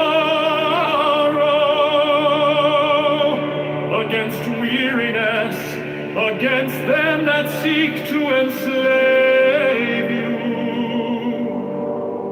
11 I pour you lustral wine, that giveth you delight both at the sunset and the dawn.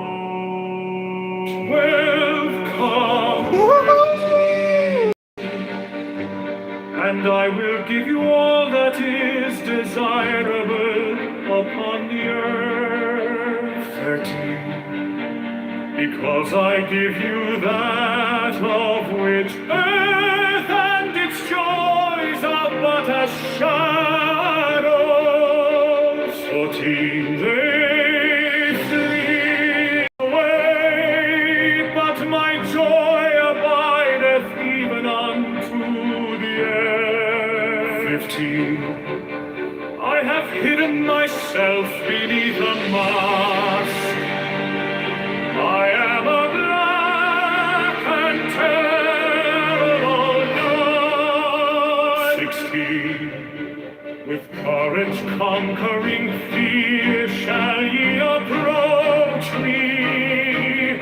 Ye shall lay down your hands upon mine altar, expecting the sweet of the sword.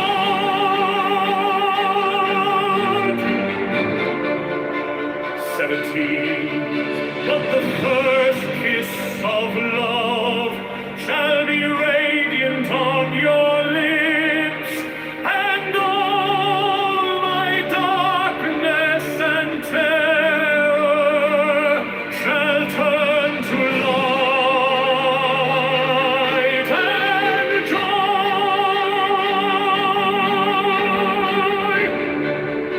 18, only those who fear shall fail, those who have bent their backs to the yoke of slavery, until they can no longer stand upright, them will I despise.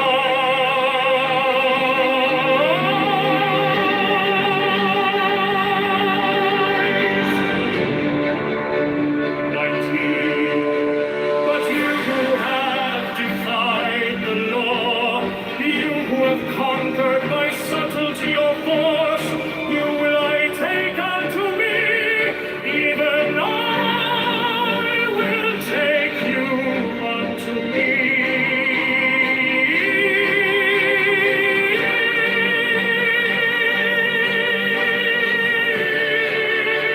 20, I ask you to sacrifice nothing at mine altar. I am the God who giveth all.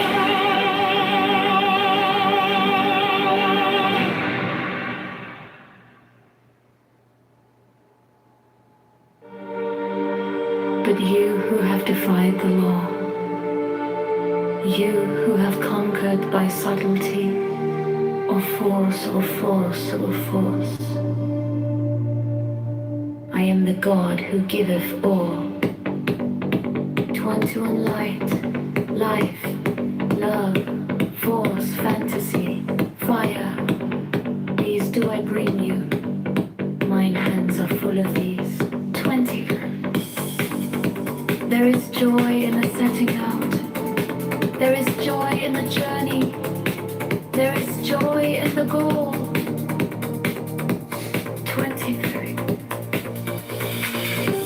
Only if ye are sorrowful, or weary, or angry, or discomforted, then ye may know that ye have the thread where thy guide used his heart of the groves of Eleusis. My disciples are proud and beautiful. They are strong and swift. They rule their way like mighty conquerors. 25. Or Enk, the timid, the imperfect, the cowardly, the poor, the tearful. These are mine enemies, and I am come to destroy them. 28. This also is compassion, an end to the sickness of earth, a rooting out of the weeds, a watering of the flowers. 21. O my children, ye are more beautiful than the flowers. Ye must not fade in your season. 28. I love you. I would sprinkle you with the divine dew of immortality. This immortality is no vain hope beyond the grave. I offer you the certain consciousness of bliss. 30. I offer it at once on earth. Before an hour hath struck upon the bell, ye shall be with me in the abodes that are beyond decay.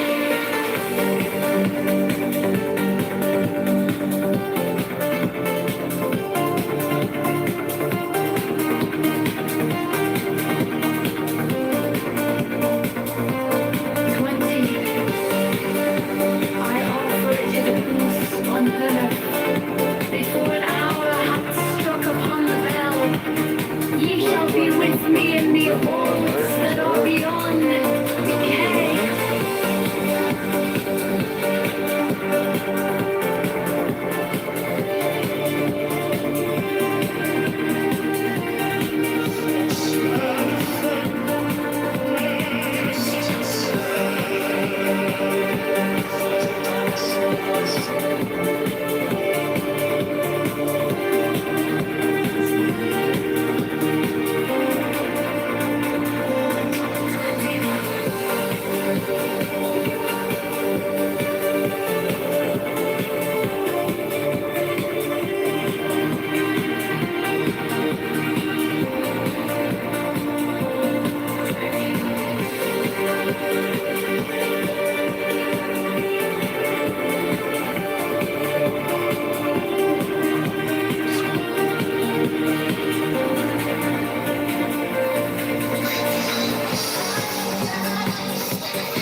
I offered it once on earth.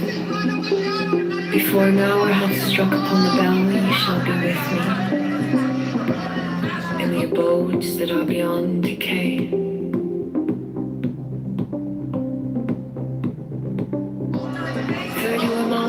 You power earthly, enjoy earthly wealth and health and length of days. Adoration and love shall cling to your feet and twine around your heart. 32 only your mouths shall drink of a delicious wine, the wine of Iacchus. They shall reach ever to the heavenly kiss of the beautiful God.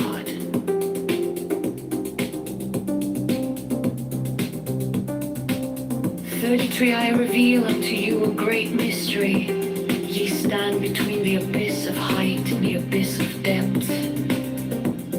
34, a night awaits you a companion, and that companion is yourself. 35, ye can have no other companion.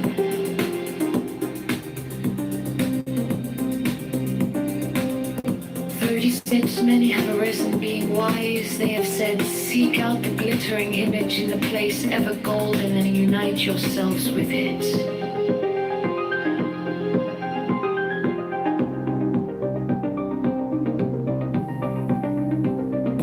37, many have arisen being foolish. They have said, stoop down unto the darkly splendid world and be wedded to that blind creature of the slime.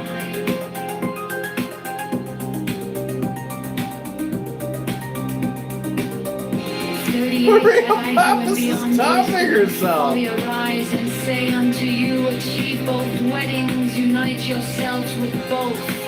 39, beware, beware, I say, lest ye seek after the one and lose the other. 40, my adepts stand upright, their head above the heavens, their feet below the hells.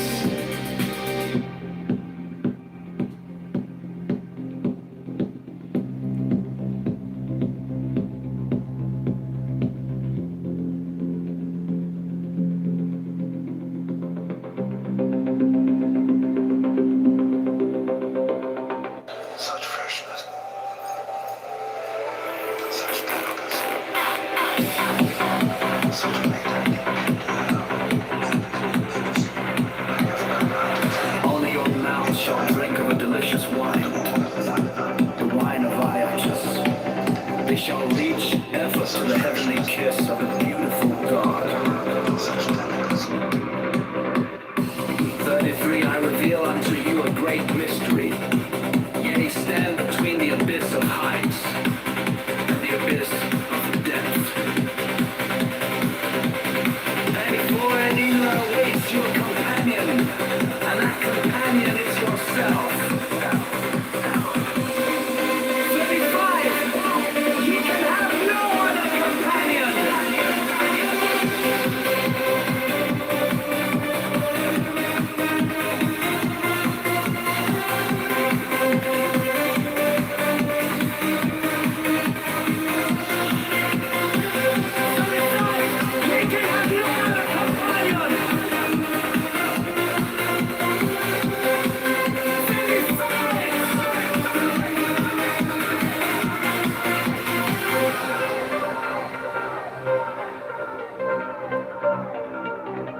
Many have arisen, being wise. They have said, seek out the glittering image in the place ever golden, and unite yourself with it. 37, many have being foolish. They have said, stoop down unto the darkly splendid world and be wedded to that blind creature of the slime. 38, I will beyond wisdom and folly arise and say unto you, achieve both weddings, unite yourself with both. 35.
invisible throne. Their words shall illumine the world. 44, they shall be masters of majesty and might. They shall be beautiful and joyous. They shall be clothed with victory and splendor. They shall stand upon the firm foundation. The kingdom shall be theirs.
Only your mouths shall drink of a delicious wine, the wine of Iacchus. They shall reach ever to the heavenly kiss of the beautiful God.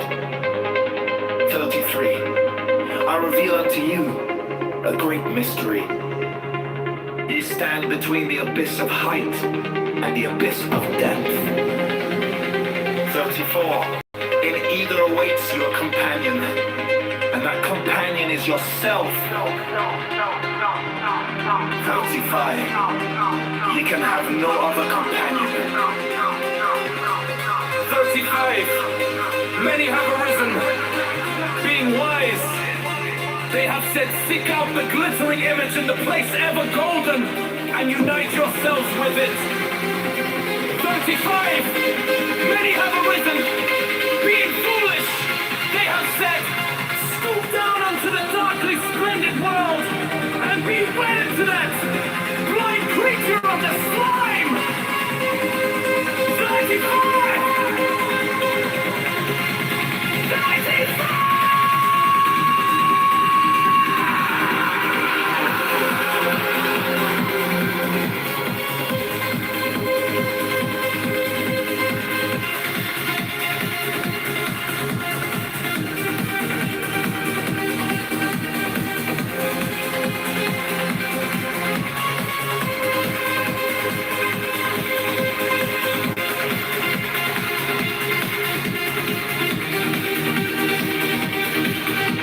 38. I who am beyond wisdom and folly, arise and say unto you, achieve both weddings, unite yourselves with both. 39. Beware! Beware! I say, lest ye seek after the one and lose the other. 40. My adepts stand upright, their head above the heavens, their feet below the hells. 40 man. But since one is naturally attracted to the angel, another to the demon, let the first strengthen the lower link, the last attach more firmly to the higher. 42. Thus shall equilibrium become perfect. I will aid my disciples. As fast as they acquire this balance, power, and joy, so faster will I push them. 45. They shall in their turn speak from this invisible throne. Their words shall illumine the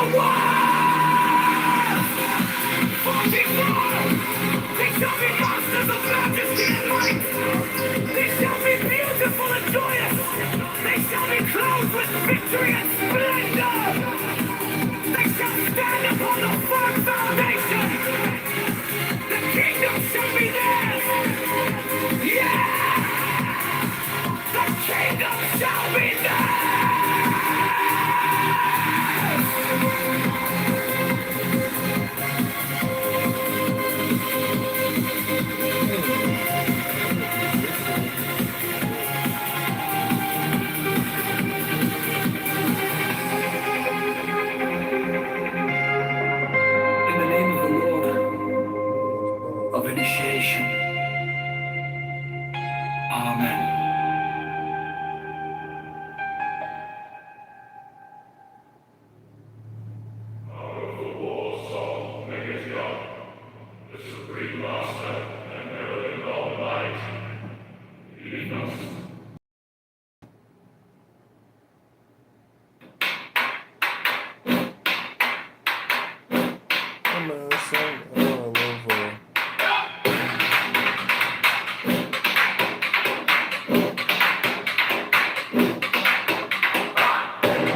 Ash on the banner, smoke in my lungs, steel in my fingers, blood on my tongue. I march through the thunder, boots cut the dust, name on my armor, burned into rust. Master of the burning dawn, I raise my broken hands. Light that tears the dark apart, lead me through these lands. Master of the universe, roar inside my chest. I will wear your blinding fire, armor in my flesh.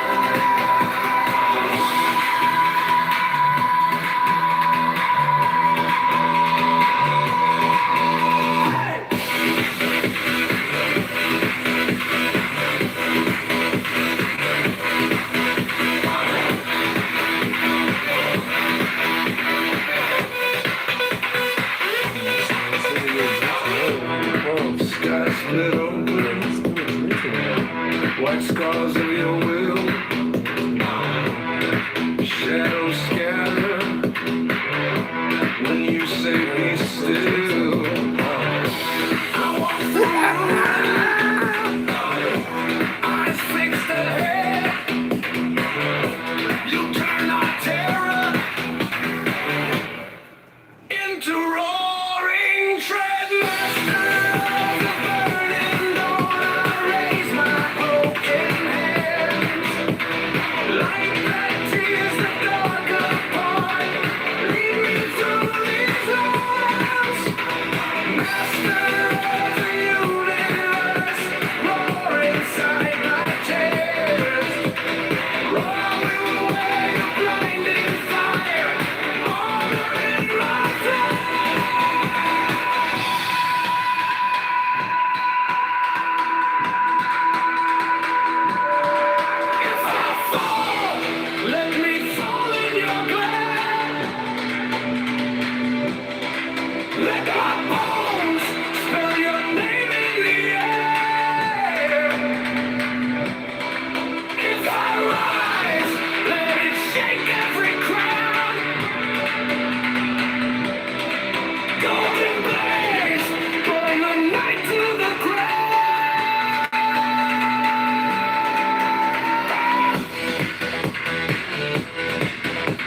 generational trauma, you can't come out of it. There's like you can't blame it on that because people come through it, and there's been generational trauma in all civilizations. I mean, the Sparta fought. I mean, you can go back to ancient Peloponnnesia or wherever you want to go. There's trauma. There's bad shit that happened, but how did they come through it?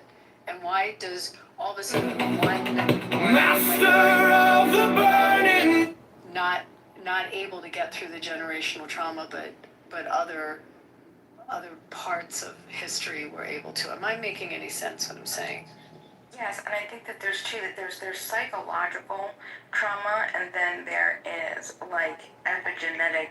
The ones that I remember from the Holocaust, those were the original jump offs for explaining the epigenetic intergenerational trauma, to explain how they were able to take a group of people and they knew that they were actually in the Holocaust, and they were able to determine as adults that they were in the womb in a certain place at a certain time during the Holocaust because of the malnutrition that was put into that just created them, and then things were, I'm not a fucking epigeneticist. I have no idea. But this is still all, newly charted territory, which we're still describing today. But the point is they were able to figure that out. They would say, oh, look, this type of trauma changed the DNA methylation near the FKBP5 gene, and now we have children that we can identify, that we know just by looking at them and examining them, that they were part of, they were in the womb and they were this far along, of women during the Holocaust. So this is my point. And then there's a psychological trauma. See, and this is where it's interesting. I listen to Gabor Mate. I love Gabor Mate. He explained that you can end generational trauma through one cycle, like psychological, intergenerational trauma, like for psychology trauma, like the psychology of the mother to pass down to the child. So you can psychologically correct that in one generation, meaning all the trauma that we have, that we get through the first levels of life, cognitive development, right? We can stop that today if we just learned what our issues were, and then we treat our kids properly and raise our kids properly and appropriately. But we're still figuring that shit out. Most people can't even decide whether punishment is necessary on just of the massive amounts of overwhelming evidence that just corporal punishment will harm your child, IQ, psychologically, self-esteem, all of these types of things. So my whole entire argument, though, is still, the one thing I wanted to say, back to what you're saying, the affirmative action, because this has been bothering me, though. The affirmative action, I didn't know about the 25-year thing. Thank you for teaching that to me and educating me on that. And I'm going to look into that more, and I really, really appreciate that, because I want to talk about that more. But the idea that that then sort of neutralized or it didn't create generational wealth. And that's what a lot of what the New Deal programs, that's what it built, and it didn't fix that. So the overcompensation for that doesn't exist, though. Wait, pause. I do want to acknowledge we have Alistair and Beaver that just came in, and I want to thank you. We love you, white men, very much. I just sent you those Science America articles. I sent you in messages. No, I mean, it's an interesting argument, but take a look at, I'll try to find you O'Connor's opinion, but you're looking for just, forget if it was the Bakke, Michigan case. Do you remember, Ann? That was out of University of Michigan, where affirmative action. Do you remember that? Yeah. That was one of the big cases. God, I could go back. You guys, it pushes me to remember constitutional law, because I don't remember all this stuff, but I do remember her opinion gave it 25 years. So I forget if they'd hit the 25-year around that time. I'll try to find it. The Dutch Hunger Winter, that's what it was called. I was trying so hard to remember. The Dutch hunger, Wick. But I mean, in the grander scheme of things, like none of us are owed anything, and I truly believe that we all get what we deserve. You don't think Germany might owe my family a little? I agree with that, Anne. Like, I agree with that more than you know. I agree with that. I definitely don't think that we're owed anything and we're not entitled to anything. But I feel that as a society, we could just. Oh, sorry, Mick said, you come through? You gotta get your mic stuff. We can't hear you. Dad, are you there? Yeah, I'm here. Can you hear me? Yes, yes. Yes. Oh my gosh, Mixed, there's no sound coming out of your mic, which is, Mixed is one of my favorite people on this app. Sorry, I was taking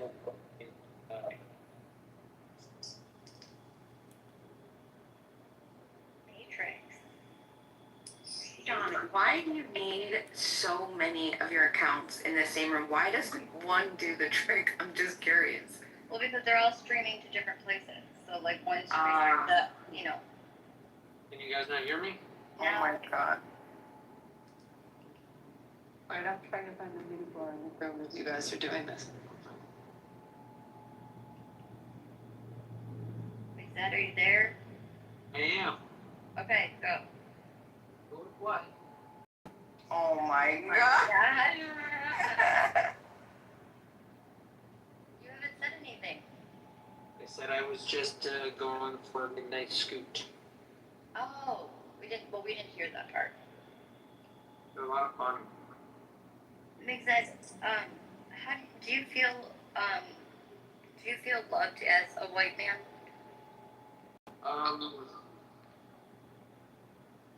I feel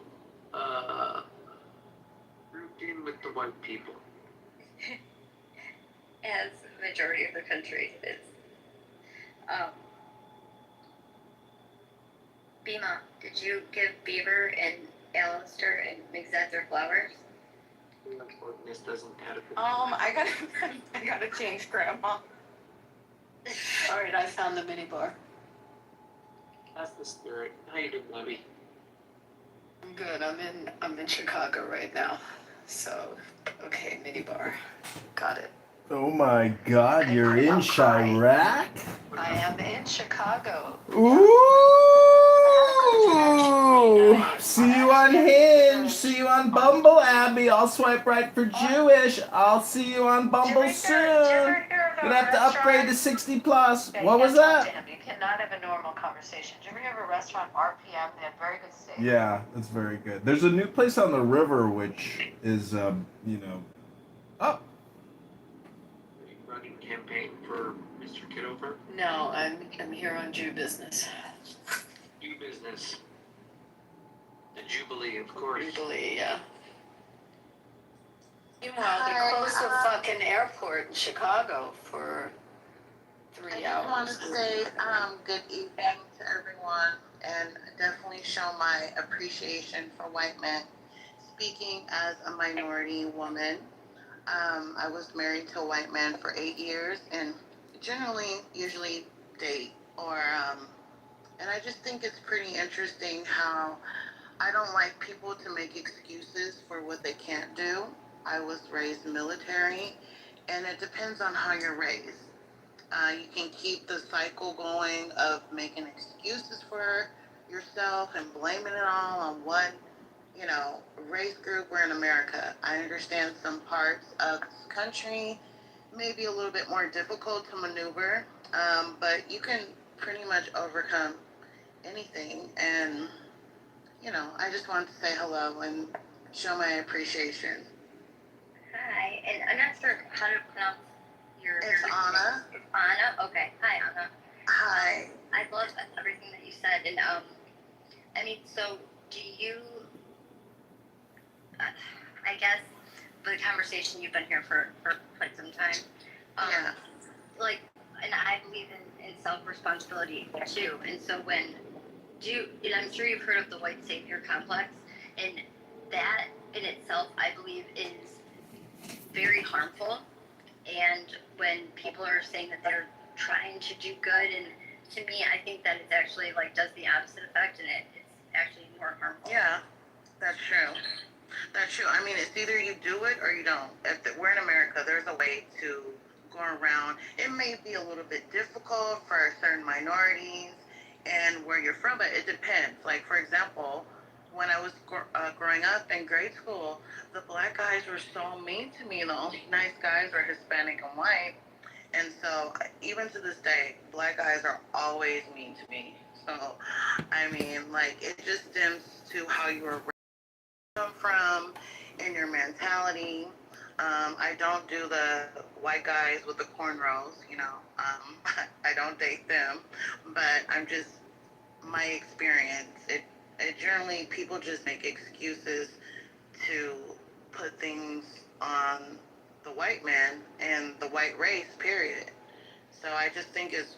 I mean, you got to say something about it, and then there's always, you know, not even holding a decent conversation and going in circles. But from my experience,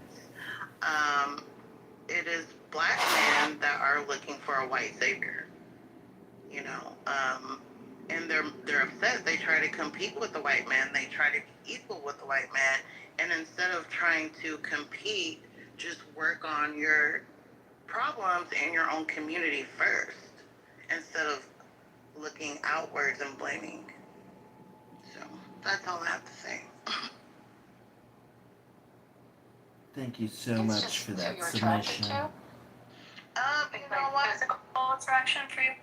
Well, mentally, and like I said, like even growing up in grade school and high school, for some reason, like I wasn't black enough, but I grew up with a pretty good mixture, and then like the majority white, a little like mixed people. But it just, I mean, I live in a predominantly white neighborhood now. And with Indian and Asian, but I don't have any problem. I just depends on it just depends where you go, you know. Yes, I do think white men are the most handsome.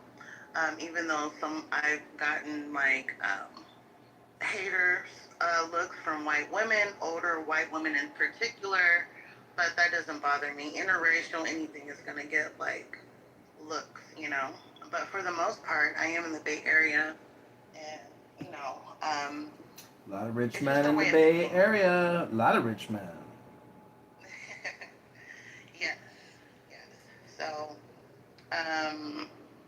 you know, I think white men are the most handsome men on earth. On top of that, I guess that was Beaver, meet on. Excuse me, Abby. Beaver's in a relationship with Bima. Alistair, I believe, is the only single male with no children. Sorry, but Zed's got 13 kids. Oh my goodness. But I mean, on top of that, I think people are more comfortable with what they're familiar with. I have a white friend. She loves black guys, and that's on her. And we went up to a country bar, and she's like really uncomfortable. I've never seen anyone so uncomfortable around their race. And she's like, I wouldn't even know what to say around black guys or have a conversation. You know, she doesn't talk with a black accent. She has a normal job, but she just doesn't connect. And I think people connect with what they're more familiar, and especially if white men were the main ones only that were nice to me in high school and middle school, then I think that also takes effect too.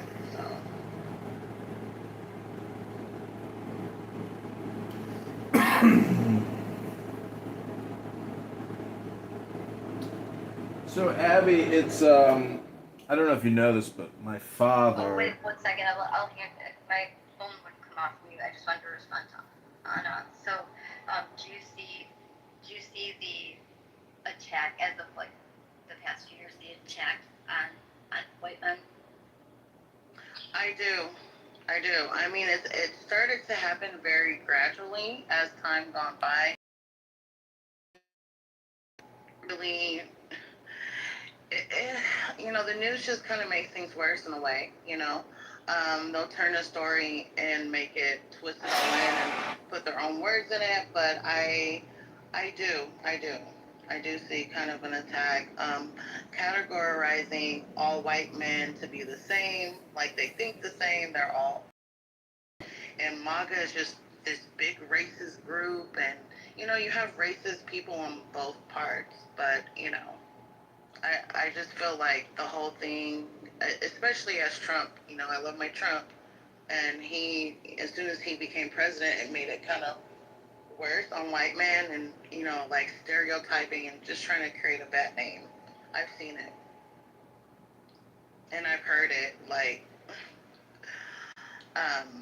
from the guy I'm with now, just kind of like, it was really indirect. He was at work and he said something like it was like he fought, right? So he said, okay, I'll just fought my way through. And like the group of Asian people were like, oh, that's racist. And completely turned something, like, for example, something so trivial, So it just starts like that, with stuff and the news. I think sometimes the news can add tension to that.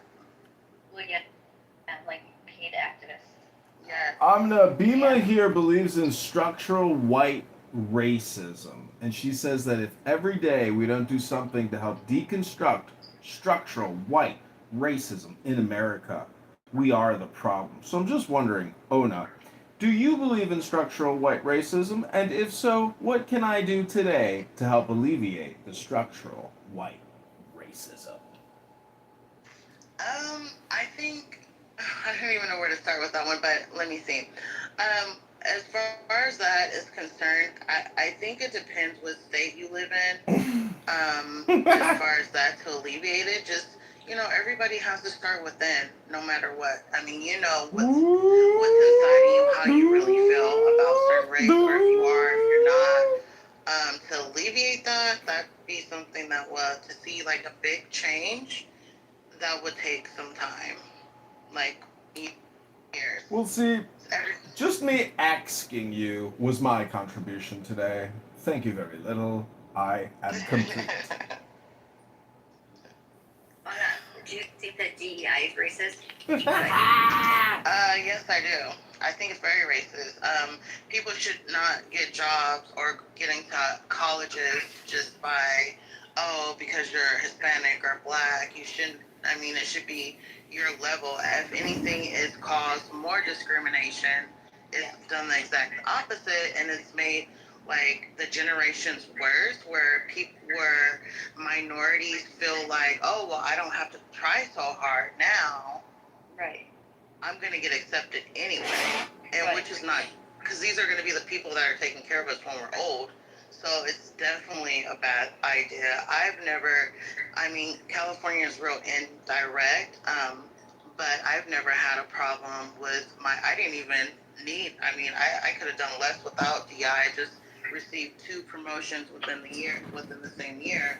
So, and that wasn't because of DUI, it's because I worked my ass off and a lot of brain stress, but I did it. I was stepping up before DEI even came about, but I just think it's geared to the younger generation in a negative manner, where they think they don't have to work as just take mediocre. Right, the actual music gets a trophy, which isn't, that sounds like just a saying, but that really is, that happens. So yes, you're saying the standard and bar has been lowered, and it's continuing to go that way. And it's sad, because then who wants to work hard? Yeah, I was raised military, so it's like my grandfather was an avionic mechanic in the Navy, my mom was Army National Guard, and it's like my father got shot and killed by his ex-wife in front of my great-grandmother's house when I was 5. So my mom pushed, remarried, everything was great, had no problems, and they taught me, like, you work hard. Okay, well, straight out of high school, I didn't go right to college, so I had like 10 years gap. Went to college, needed to take a class like 3 times, but you push through it. I think sometimes, like, especially certain minority groups, it's the parents that want to say, oh, well, it's okay. Well, oh, what C is good enough. My mom always told me, like, when you're a minority race, you need to be an A. It doesn't matter. Sometimes you might get, you might see white people get a slap on the wrist. They're okay as a C, but you're a minority race and you need to be an A in everything you do. Yeah, it was a lot of pressure, but it depends how you raise. And I think that's structure. So. Do you think we should be centering white men in a thank you room for white men? Huh? I'm sorry, what did you say, Alex? I said the name of this room is White Men Appreciation. Thank you, white man. I'm just wondering, should we center a white man or should we center a black woman in this white man appreciation No, room? I mean, the conversation was basically, I did start off by mentioning like my appreciation for white men and how people should not, my whole point of sharing my story rather was to point out that other nationalities, black, Hispanic, whatever, don't need to blame white men for problems, like for generational problems. That was my whole point. It depends how you grew up, and there's other people that grew up like that, but it's not good for minorities and black people to constantly blame, oh, the white man this, the white man that. No, you can overcome and do what you need to do.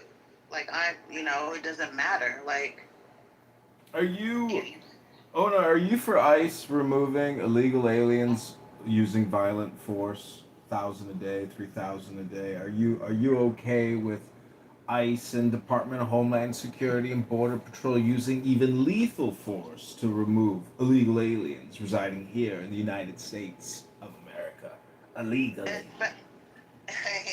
I love the Trump accent. Especially if they're criminals, yes, because I think things have gotten out of control, and especially Mexicans in particular can be some of the most racist people when they get here. They'll try to kiss white people's ass when they find out they're not equal to white people.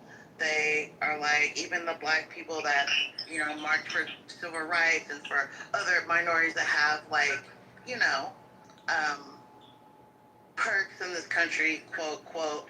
I just think that they should be, because if we were to go to another country, then we would have the same thing, if not worse. We wouldn't even get that far. So if you're coming here freeloading off everything, making the property value go down, 10 people in one apartment, and then games and shit and everything else, and then everything has to be in Spanish, and it's like we have to cater, like we wouldn't get the same treatment. So yeah, the free ride is over. So my answer is yes. Do you believe in capital punishment and executing those and making the punishment fit the crime? It depends what it is. If it's anything to hurting children, yes. Absolutely. That's kind of my sentiment too. I don't know. Yeah, you don't hurt children, I'm sorry. Or animals. Animals too.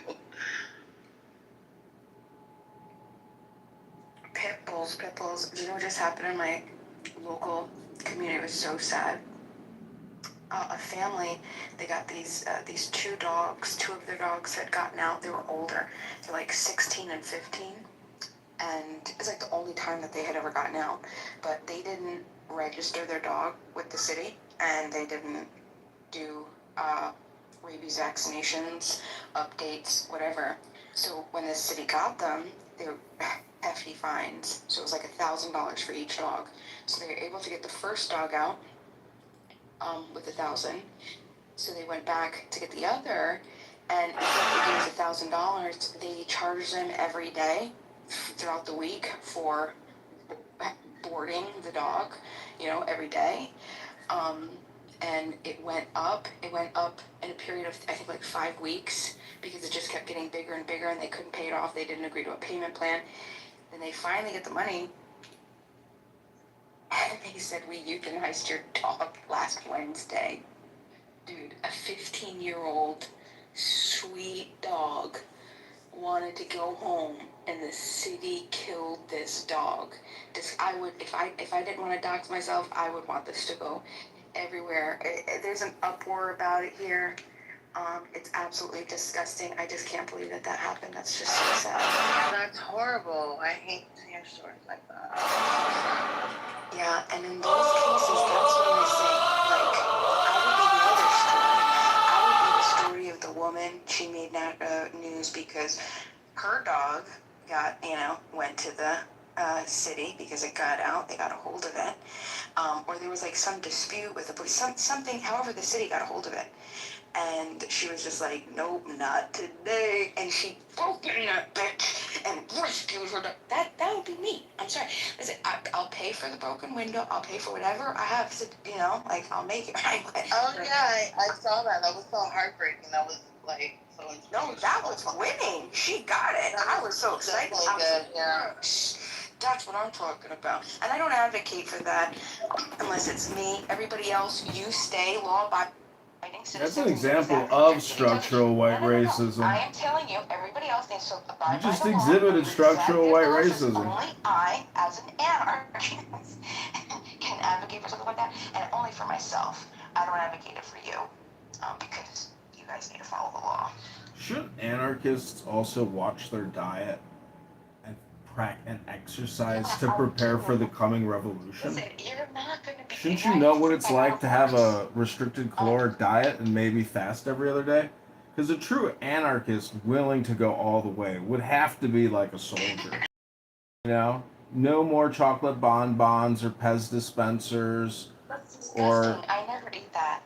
Oh, guess what? We got Rich here on my YouTube Live. He's saying, ask her if we should euthanize aggressive pit bulls. Wow, she wants to kill people for hurting a dog. Thanks, Rich. So for clarification, what Rich is referring to is an argument that we had, and he was making the argument for collective punishment. He wanted to go the UK route, I quote, put the pit bulls in the doggy incinerator, unquote, go around and take people's pit bulls and, that's it, they're done.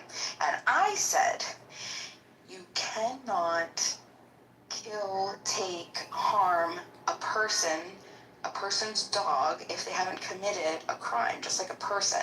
You can't have it, what I'm saying? Like, if a dog if an aggressive dog got off of their property,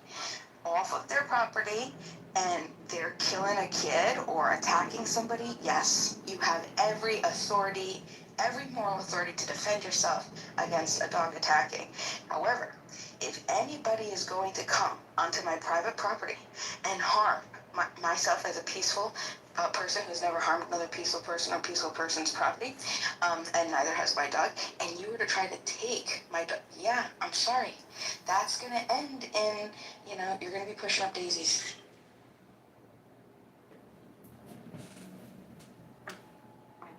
We're all going to say that as dog owners. John, don't you own a dog? I have owned dogs in the past, but now I am dogless. Maybe that's your issue. Maybe that's No, it's what not. the problem I don't is. have an issue. You got an issue, lady. The point is, I was gonna tell you that if you had a dog, your time would be different. Like how you. Yes. Like, John. listen, I go to the gym. I read books. I sit in a hot tub. I cook a dinner. I sit at a nice restaurant. My schedule is already full enough. John, what about if we did, like we just got you a dog? How about you just get a ticket for Friday for House of Blues for BBNOS? You won't regret. It's the hottest Lollapalooza after party. It's gonna be great. The foundation room is a VIP upgrade. But my sister, who has excellent karma points, told me to get a ticket to go to House of Blues Friday, and so myself and my minion, we're all going. And Rabboni Shalom, it's gonna be an incredible evening. 10 p.m. post Lollapalooza. It's the hottest event in Chirac. Great security. Is Lollapalooza now? Yeah, it's this week. Oh, I didn't know that. Abby, such talent, just totally right? I know. But, maybe we do a GoFundMe and get him a dog. What do you think? John, do you like them little or big?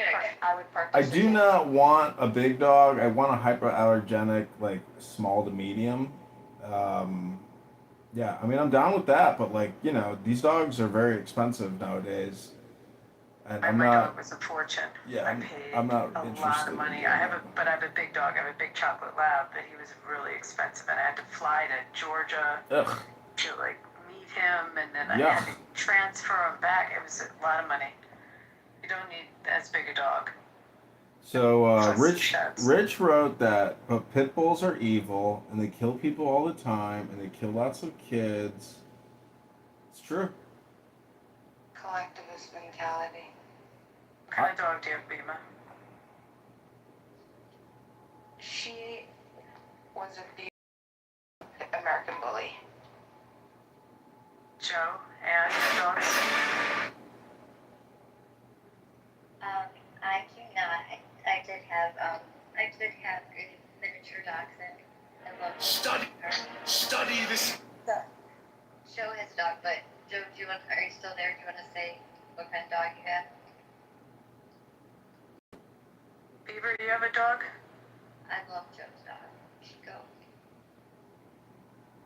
Sword? Arna? You guys have dogs?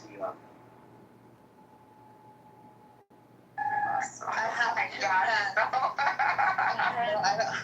I don't have a dog. I have 2 cats. Why would I need a dog? I'm taking this right out of here. Sword, do you have a dog? Why would I need a dog? I got the Toyra. I mean, I feel safe with my dog. I'm very safe. And I mean, he's got like a loud, hard bark, but he's a lab, so if you came up to him, he'd lick you to death. But, Yeah. they wouldn't hurt anyone. But it sounds scary when you're on the other side of the door. Yeah, that's true. I've seen those videos where they test people's dogs to see how they respond to a break-in, and they always just mope away. They do not fucking attack. They do not stand their ground. They mope away and run away. That's what they do.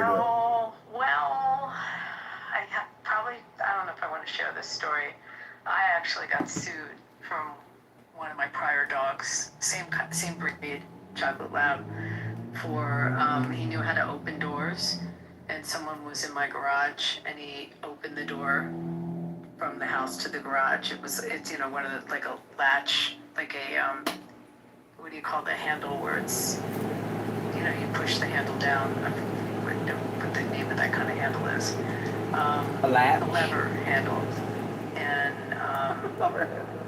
pushed, barked really loud and kind of,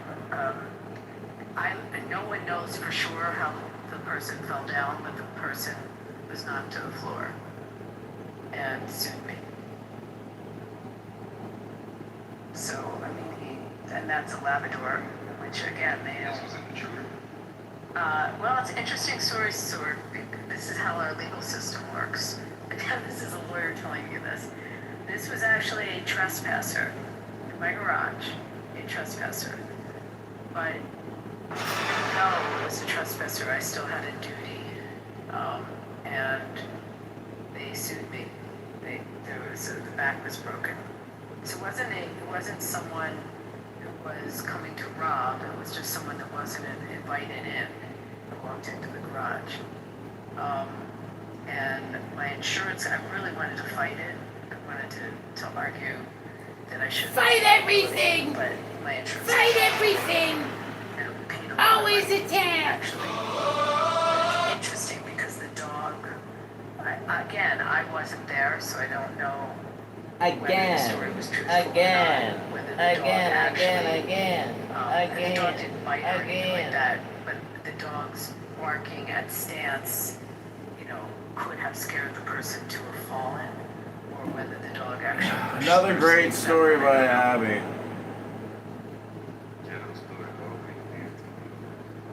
Yeah, but the legal system will pay a trespasser. Great story, Abby. Maybe you could share that story with us later tonight or even tomorrow. Thanks for sharing that. That was wonderful. The one where the kid, he was trying to steal a Tesla or something like that, and when he went to dislodge the charging unit, think he got shot. Or Great something story, Abby.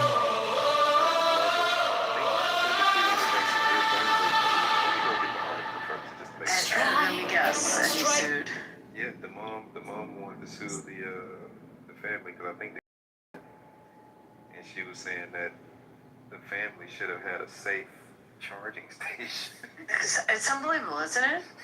I mean, okay, so you have it's insane. You have a duty to, obviously we have duties to invitees or business invitees, the greatest duty, or what's the next level, the licensee.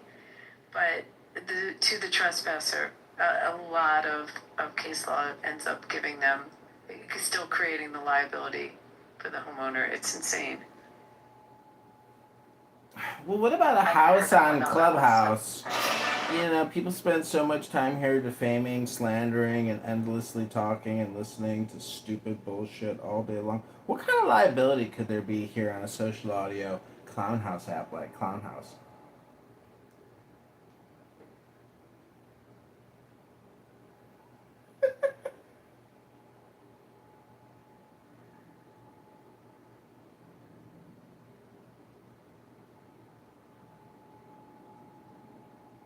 I'm sorry, I didn't hear you. You know, Abby, my father used to run the Jewish Federation here in Chicago. Not upstairs in the executive boardroom, but downstairs at the security desk with the rest of the cops. And he took over the Jewish security rackets in Chicago and elsewhere. And I just want to let you know, when you walk through that security gate tomorrow, be sure to tell those Chicago police officers, remember Jordan Kitover? He was the greatest front desk security guard this Jewish Federation has ever had. My bad, it was the wrong one. So a 17-year-old stole a car, and while he was driving down the road, the brakes gave out, and the kid died in a car crash. And the mother sued the car owner, saying that they had faulty brakes. They should have took care. Oh, come on, that's like the McDonald's hot coffee one. Are you serious? Wait, what was that? They didn't have liability. There's no way.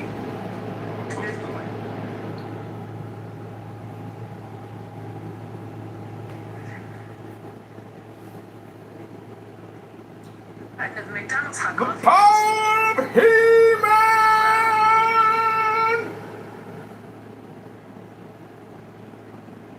I have conquered Grayskull. The sword of destiny is mine. Give me the power of the universe, master of the universe!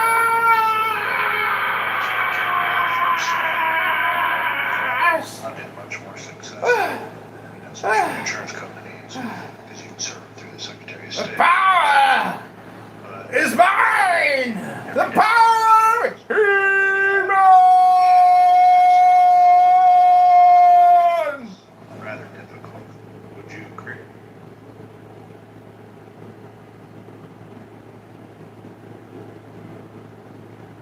Like, say I get a judgment, but now I gotta track it down and get him to pay. Do you agree that when you're dealing with people that don't have much to lose?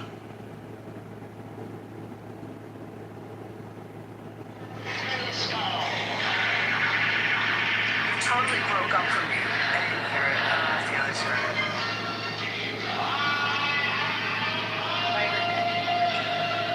I have the power! Yeah, I'm getting the internet at the hotel too. What I've always done after insurance companies, since insurance companies are really one state, serve them through the Secretary of State's office, right? Easier to serve it's easier to collect as well, especially when you're dealing with these quasi-state regulated corporations. But when you sue like people individually, if they don't have much to lose, like you know, pocket, no deep pocket, or any pocket. Yeah, they're like, we call it judgment proof, right? Yes. You build their life to be judgment proof. It's very hard to collect. Would you agree with some people? Yeah, I mean, sometimes you can get lucky if they have homeowners insurance, and sometimes you can, like, try to get through that policy. And what's interesting is, and I was telling someone a story the other day about this, that you used to be able, in the old days, to collect even for intentional torts. So, you know, like, let's say it's a defamation case or something, people could look to the liability in their homeowners, and it would cover them for incredible, still, like, it had a more sweeping coverage. And we had a story, I think I did all the details of this, but as a very famous lawyer was banging the receptionist at the firm and gave her herpes, and she gave it to her fiance at the time, and they sued the lawyer for giving it to her, for the negligence and for the tort, and his homeowner's insurance paid it. And I don't know today if all that stuff's carved out or not, if communicable diseases are carved out. You mean to tell me that my motherfucking homeowner's insurance will pay for my herpes? Holy shit, baby! You goddamn cracked the law!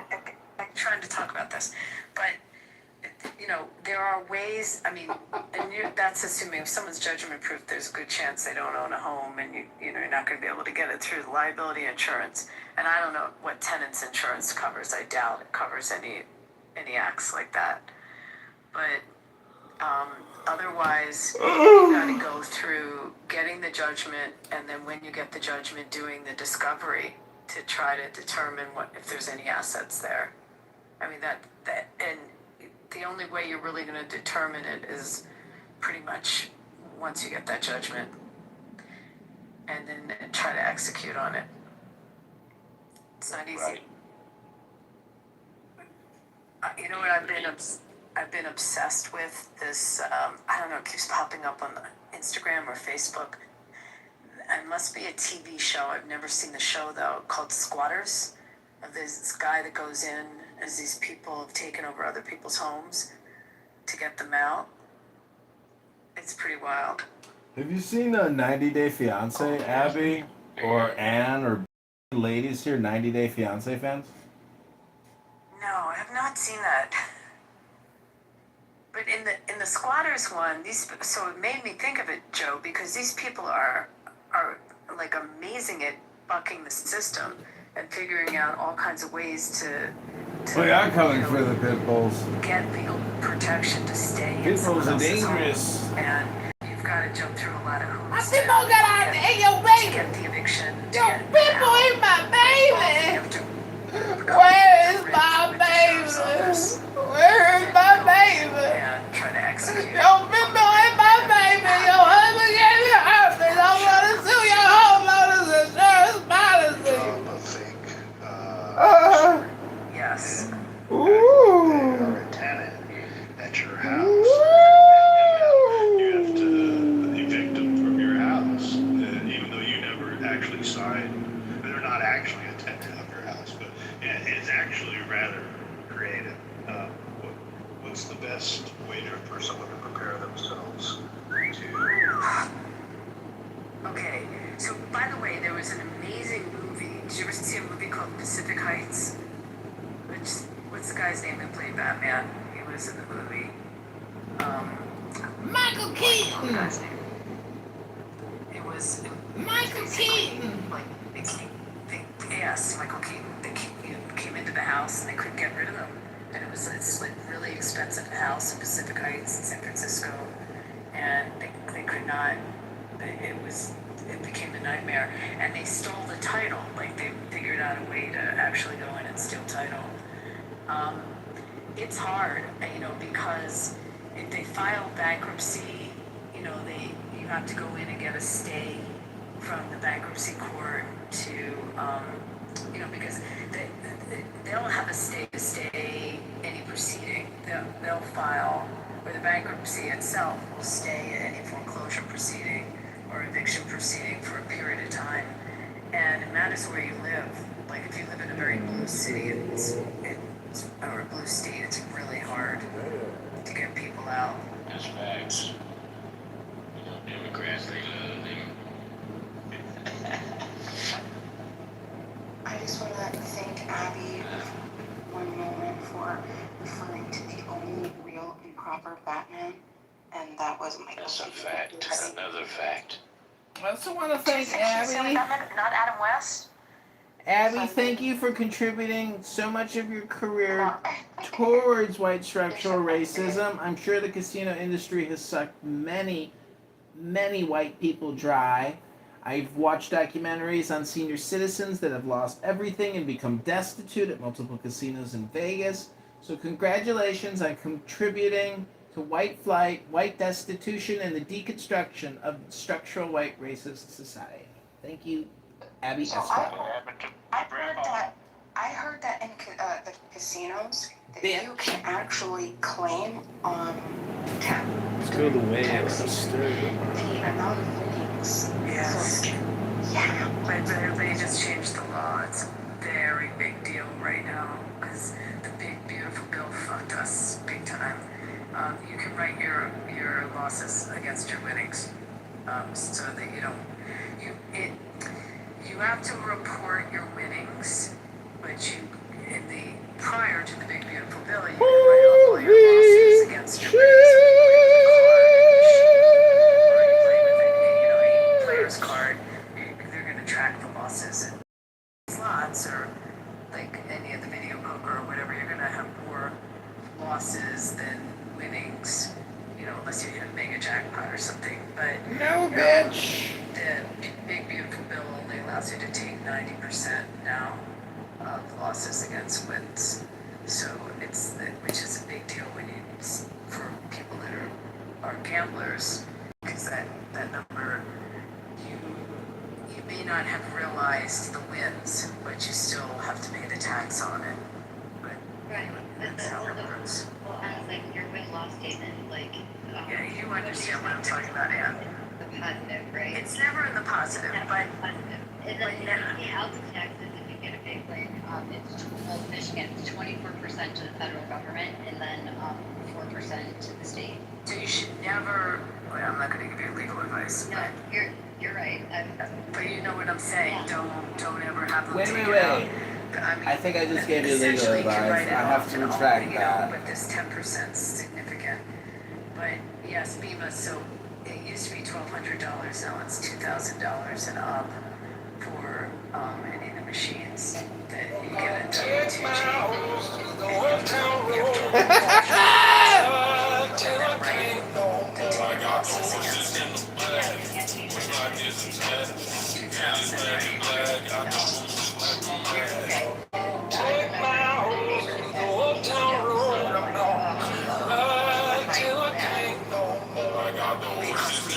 Try to get it over 5,000 based on the inflation when it was set at 1,200, like back in the 80s. But we lost and only got it up to 2,000. Now we're fighting to, try to have 100% losses against wins. But I don't know where that's at. Abby, the country is currently $40 trillion in debt. You'd think maybe the casino industry could contribute just a little bit to paying off the deficit. What do you think, Dr. Abby? We pay a shit ton of money in gaming taxes, especially in your state. My state, the gaming tax is lower, but our state is solvent. But I don't know what it is in Illinois. I should check. I wonder what it is in Michigan too. I mean, it's got to be higher. I think ours is the lowest. Well, if you're in Chicago, get yourself a reservation at Maple and Ash. Don't sit downstairs with the losers in the sushi bar. Go upstairs for the full experience. Why have I heard of that place, Maple and Ash? Are they in other cities too? Ribona Shalom, I thought it was a Catholic restaurant. I think the psychology of casinos with the machines is very interesting. That has me So, and it was my first, I think it was my first year of college. And it was one of my very first classes, first semester that I ever went to. It's interesting. I remember everything like it was like yesterday. It was so vivid. Double rainbow. And I had this, it was a statistics class. And that class, first of all, Physics is so hard, but keep going. Exactly. That's my first thing. It was the hardest class I think I ever took. That's, I know. I'm going to agree with both of you. Horrible. That's so horrible. And it totally killed my love for lotto, scratchies, casino, everything. And because it was like a big, that was big around here. Like everybody did the scratch offs. Lotto was huge. It was the casino. There's like this casino, this race. Well, anyway, I don't want to dox myself, but there were these big, and everybody would just, weekends out there. I took that class. It killed everything.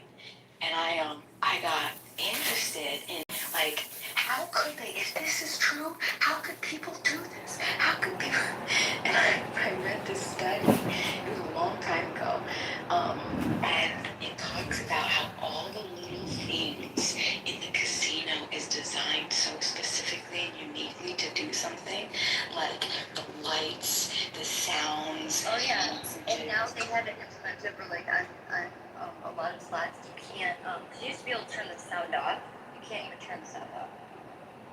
Well, we could turn this on. I mean, I don't know how it is in Michigan. I mean, some of the places. In our slot houses, you can turn this. You can turn this Slot off. houses. Yeah, The slots you can't, slots, but maybe in the big casino you can.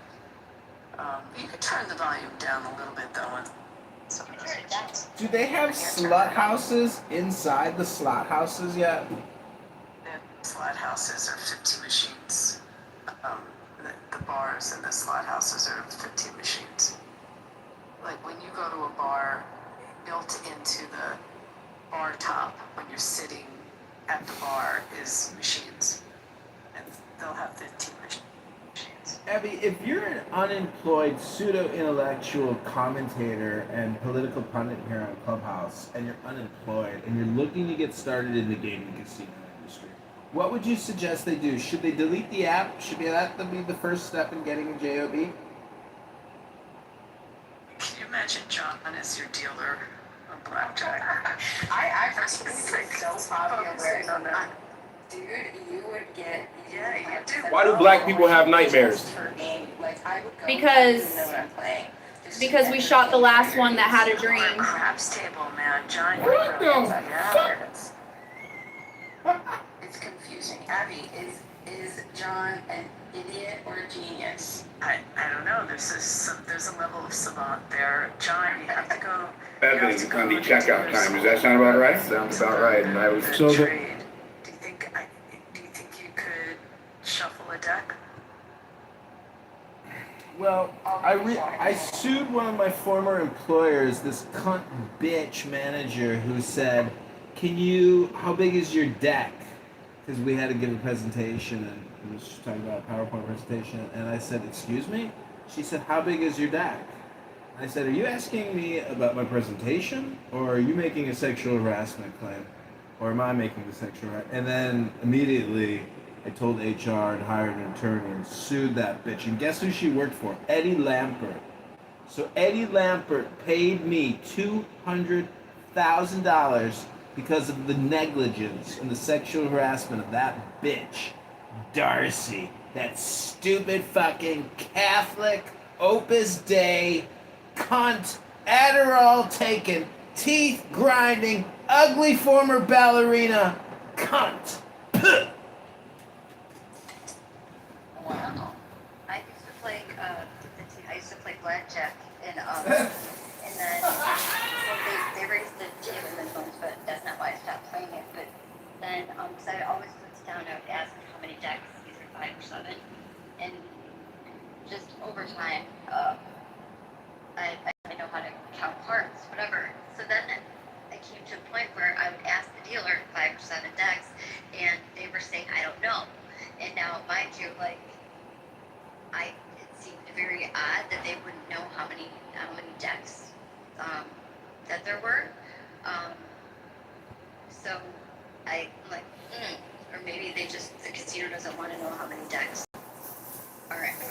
to tell you. They have to tell you how many are in the shoe. Exactly.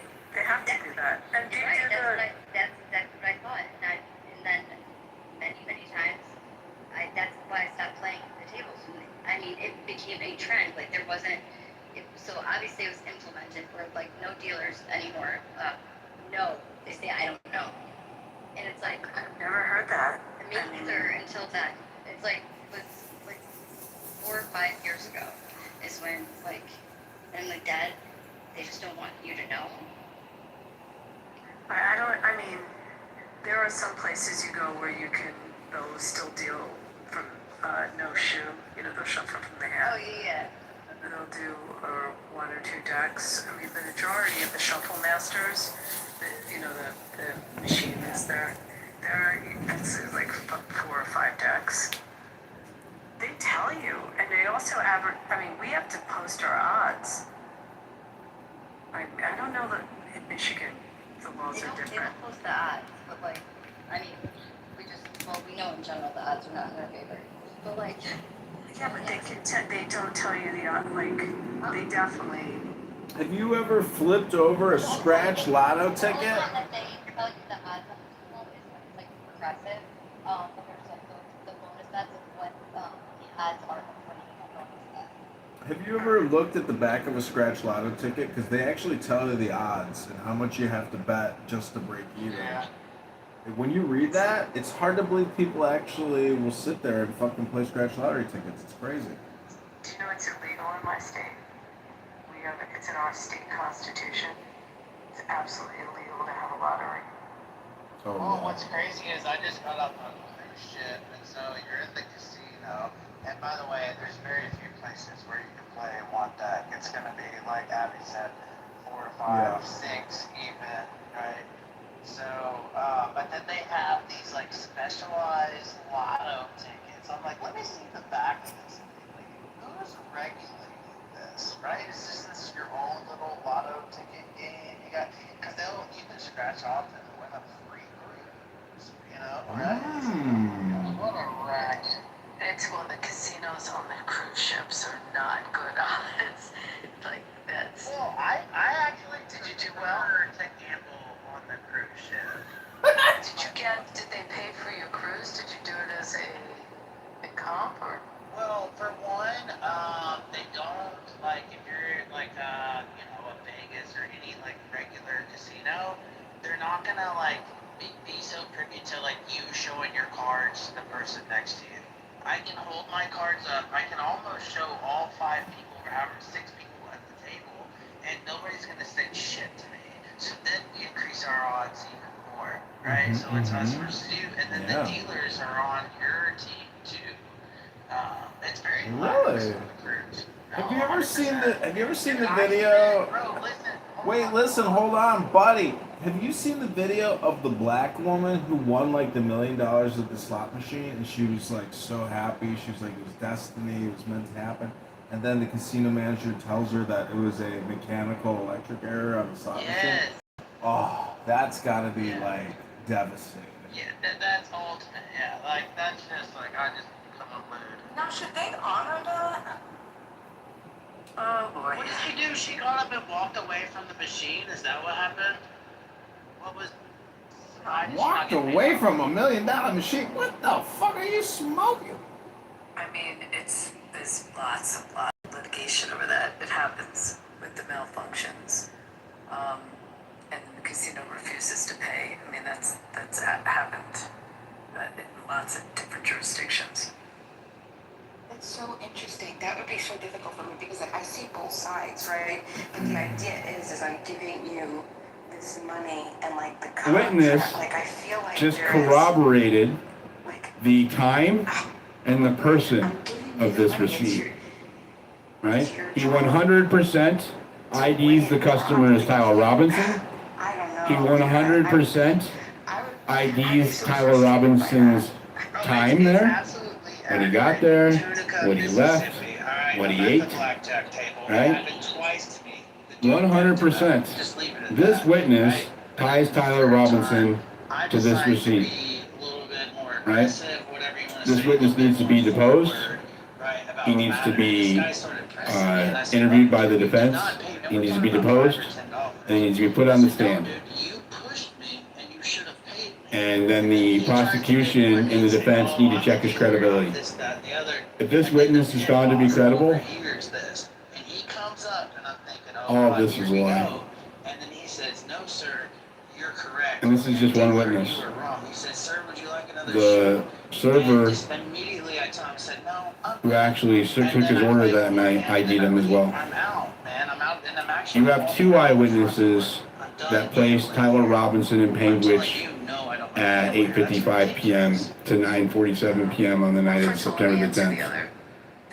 That means that this individual, these are either completely fabricated text messages, I'm leaning towards that, by the way, or somebody was pretending to be Tyler on a different device and texting Lance Twiggs. But that would show up on Tyler's device, right? So it's been proposed to me that maybe Lance Twiggs was using a tablet that. Brock, like next time you decide to go on a cruise, you can reach out to me if you want to do this. But there's a lot of junketeers that will, your cruise line. If you're going to gamble anyway, you might as well have them pay for your cruise. Abby, I heard a 100%. Abby, I heard a rumor about you. Is it true that either A, you dated Meyer Lansky, or B, you are Meyer Lansky's daughter? Would that be amazing if you were related? You know, I have no relationship to him, but it's interesting that you bring this up, because I got an email today from a friend of mine that is working on, see if I can find the name of this, about Jewish gangsters and Nazis, and basically how they, in New York, they took Meyer Lansky and his crowd took these gangsters and they went in, busted up some of these Nazi meetings and literally beat up Nazis to scare them not to gather and not to meet. And they were asked to do that by I don't know if it was the feds who asked them, or someone in the State Department, but they were actually asked to go in, and they did.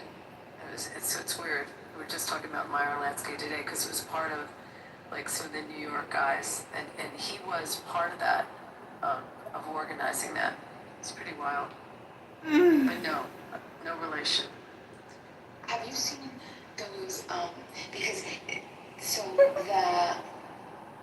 I'm trying to think through it, Abby, and I think, yeah, probably I'd lean on, probably lean in favor of the casino, unfortunately. Had Tyler's ID signed on it, right? You can have more than one device, and you can text from any of them on iMessage.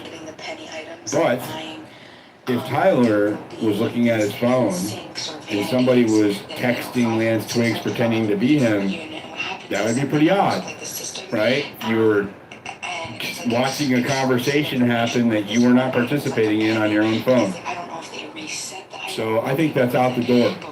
I think that these were fabricated by the state, either by Celebrite, which has a documented history of injecting information into mobile devices, or they are taken on a different day, and they are being presented to us as if they are September the 10th. Those are the two plausible explanations. I believe this kid, okay? He's a hardworking young man in a fast-paced establishment from a small Utah town, and I found his testimony to be compelling, and the timestamp is corroborated by the owner. That's the right receipt, at least, and two witnesses say that receipt belongs to Tyler Robinson with 100% certainty. I believe that over this 100%. And I think a jury would too. I think a judge might have to. There's a reason why they didn't come out and say, well, this receipt doesn't belong to Tyler Robinson. We ran those numbers and it didn't match. There's a reason they didn't say that. I'll get into that maybe on a different day. So, yeah. Throughout the entire case, no one was able to ID Tyler Robinson, get his license plate, even his lover, his roommate / lover, could not 100% ID Tyler Robinson. But this kid could. The one who helped him check out. And you were the one that helped him check out? So you were the one that helped him check out. He ties it to the ID. He ties the receipt to the ID. He does. I don't need the card number. He just told me that receipt belongs to Tyler Robinson, and Tyler Robinson was in Panguitch until 9:47 p.m. And if he was in Panguitch at 9:40,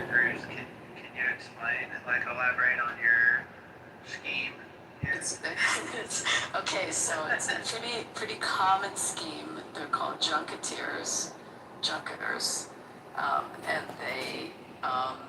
I actually know a very big one that's based in Florida, which I'm happy to get you the info on it. And they rep all these different cruise lines, so they will.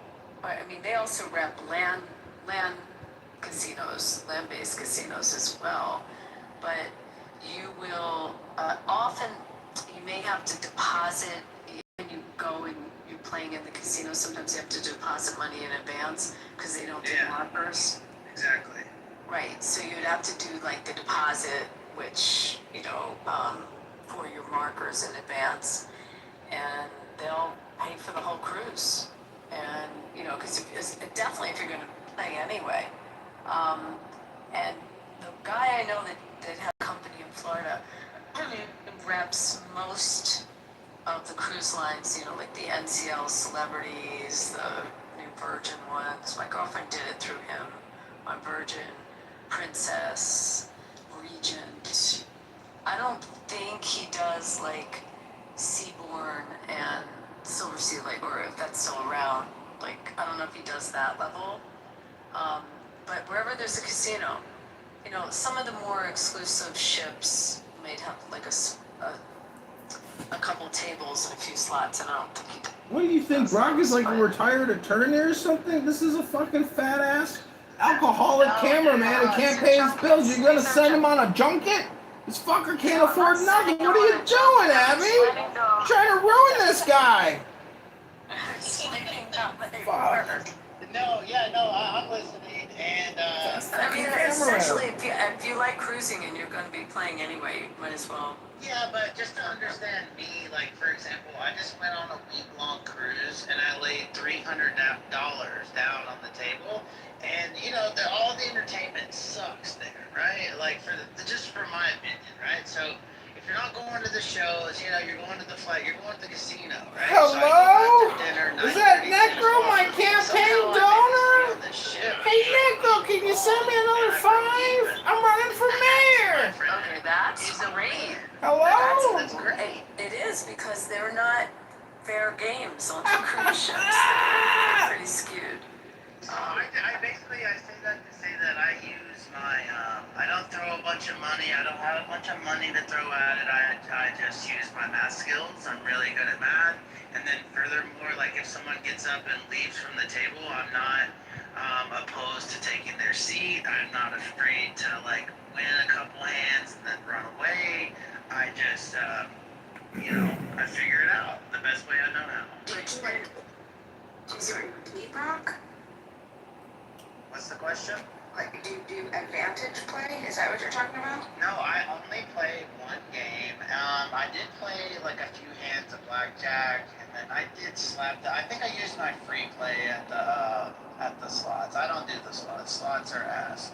I play this one game. I know it very well, and yeah, that's pretty much it. And then I know the odds. Did you take markers at all? No, ma'am. No. So how'd you have your cash? How'd you have your cash to play? I just brought it with me on board. Did you use an ATM there? No, I got the cash from the bank, and then I brought it on board with me. So what I think they do is they ask you to deposit in advance. Yeah, they want you to load it to your account. Right. But there's definitely companies to do it. There's this, as I said, there's one based in Florida that's very good. And they'll do like. I guess the way I think is like once you let your money out of your hands, now you got to get it back. And so once you're on the boat, like it's so much work. I'll just rather bring the cash and say this is what I have to gamble, and that's it. I don't like when I run out of money, I run out of money. You know, Brock, if you come to Chicago, I know this great junketeer on Michigan Avenue who does the 3-card money trick. Bring 500 in cash and pick the left card. You're gonna win every time. The junket business was such a big business for so long, feeding the properties. But I mean, they also do like Puerto Rico. It's, you know, the different resorts that have casinos there, and some of the island ones. I mean, and not just the cruise ships. I mean, is it true that the dreidel is the basis of all gambling? I went to the new Celebration Key in Bahamas. It's freaking gorgeous. It's amazing. But the first place I stopped was the Cabana. I talked to the guy and I was like, hey man, if I want to catch a cab and go see basically the real stuff, you know, he's like, you mean the city and like the way we actually work? I'm like, yeah. He's like, dude, they've designed this. He immediately said they've designed this place in a way that like, he's like, you're not gonna want to walk there. He's like, it's like a 25-minute walk, and I'm like, I'm not doing that. Like everything around me is beautiful. My family's over there, you know. But it's really, really nice. It is really nice. And I went to East Monroe and then Cozumel, I think, for the 4th time. I've been to Playa as well. Big ship? Did you get laid, Brock? Yeah, I was on one of the bigger ones out of their fleet. I was on the Mardi Gras, and the only reason we went on Carnival is because all the kids, really. Did you get Did you get lucky? 6,300 people aboard. God, that's a lot of people. Did you get laid, Brock? Huh? Yeah, my thing with the cruise is like, you know, I'm an outgoing person. I love the time with my family, but it's just, you're just hurting a bunch of rereads, really, because, you know, like, you know there's 5,000 people behind you, but when you get to the location that we're all trying to get to, you just stop dead in your tracks, and then all you do is, you know, it's so annoying just trying to share with everyone, I guess, is what I'm trying to say. I mean, but you're not in ports where you're going on tours or anything like that. You know, it's not like when you go on these cruises and you know, especially like the Mediterranean ones, where you have a day in Rome and a day in Naples or whatever. I mean, there's really not, like, it's like you're going to Nassau, right? Like, it's like 8 to 4, like, and you have to realize too, like, you're getting up and you're eating breakfast and you got to go through security, and by the time you get off, whatever, let's say it's 9, you guys nailed it. You still, like, don't want to cut it close. You don't want to be a pier runner, right? You don't have a lot of time. But your time on land, to me, is a breath of fresh air from being, like, stuck on that ship with everybody. Right, but in some of these, like, the bigger the ships, the shorter their time. It feels like, I could be wrong on this, shorter the time in port. You know, like, especially on the European ones. You know, I remember going with my family on one of the bigger ones, and like, you know, one of the stops was Rome, and we had to be back on the ship at 5 o'clock. So I'm stopping. And then you gotta get dressed for dinner. Yeah, but then you get to Civitavecchia, you gotta take, it's like 45 minutes, 50 minutes into Rome, and you gotta do that, then you get there, and then you gotta get back to the ship by 5, so it's a short day, especially if my kids were small when we went, and they wanted to show them the Vatican and everything. I mean, if you do the touring, you don't have time.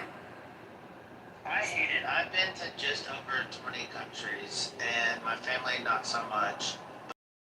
My family vacate, it's what they like to do, so I enjoy a lot the time that I have, you know, like everyone being together. That's my favorite part.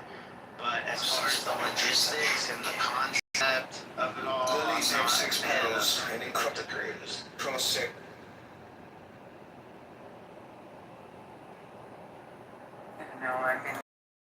This is a fascinating conversation and fabulous, but have you seen that Dr. Fauci's diary was released? All of our suspicions. What's your feeling on it, John? I've called for the Sergeant at Arms and the Marshals to stand by and await for the imminent arrest of Dr. Fauci after Rand Paul shoves his fist down his faggot little throat. I heard a commentator talking about it. Someone who worked in government that got called to Congress to testify because something in their diary was, I forget what the position was. I wasn't paying full attention to this, but something in their diary was very incriminating. And They basically used the flu numbers as the COVID infection numbers, and he inflated and lied and said that the COVID infection rate was 10x that of the flu, which it wasn't. The guy is just—he's fucked. Like he's in big trouble now, and he's trending on Google. This Dr. Bowden does incredible analysis of all the documents that have been released. Rand Paul is tearing him apart. I mean, if they don't arrest him, or even, I mean, I know supposedly they've gotten control over like Pfizer and Moderna, but they're releasing this new vaccine cancer injection by Moderna, and it's like, how do they get approval for this shit? I mean, they think that they got to come up with a new vaccine to fix people who have adverse effect to the vaccine. And Fauci was also, he knew that the ventilators and the remdesivir or whatever was killing people, but he issued it anyways. And they're saying that he suffers from malignant narcissism and that he was on a medication because he was having anxiety attacks because of Rand Paul, and he's shaking so much, so he started taking this medication that was making him manic. But the whole thing is just one giant fucking cover-up, and if they don't arrest him, I mean, and it just becomes like a legal issue, holy fuck. A senator can... Wait, say this again. He was taking medication that made him manic, yeah. Wow. Yeah. I mean, in a pandemic, we got a manic national doctor.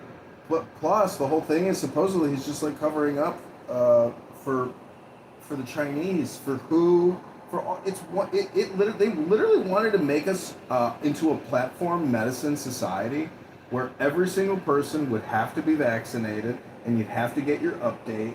Like that was the dystopian future. We were going to go into that, and it's still like up for debate. They think that because fear is such a hell of a drug, they could do it again.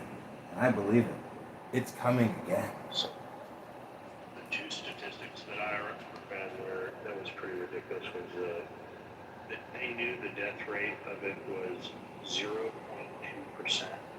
Fauci went on record on these news stations saying it was a 1% death rate of people that got infected. They had a 1% chance of dying. So he inflated the death rate by at least five times. And the other one was 10 of 12 of the scientists that worked on his team were all telling him that they came, that the virus likely came from the Wuhan lab, and he went out on the Sunday talk shows and would say clearly that he's heard this conspiracy theory about the Wuhan lab. It's just a bunch of BS and stuff. It's really wild. How old is he now? He's 146. I'm not sure how old. I mean, is he 80? What constitutes crimes against humanity? I know. Do we have anything at the federal level of crimes against humanity? Yeah, traitorship. I mean, what he did was traitorous. But Bill Gates is also at the center of all this, and his emails with Fauci, and even Epstein. Like the entire COVID-19 experience, the lockdown, the shutting down of all businesses, the shutting down of society, the BLM riots, the mass vaccinations, the way they gave out the vaccines with lotteries, You know, you could win millions of dollars, get injected, and get it put into the raffle. Like total fucking groupthink, insane behavior, totally anti-American, but just total propaganda, non-stop, hardcore. And if you were on this gay retard clown app for lonely bored people, you heard the most obnoxious, horrible people that you wish you could have punched in the face. Like Dr. Copeland, the Army hero, putting COVID-19 vaccines in our patriots' hands, killing Rangers. And now they have Rangers on testimony coming out saying that they refused and resisted. And it's, you all know, if you took it, I feel bad for you. You gotta have sour grapes. Everybody that has taken it has confirmed, yeah, I guess I didn't have to take it. I got sour grapes. You know, I have some adverse side effect. I was fucked up. Wish I never took it.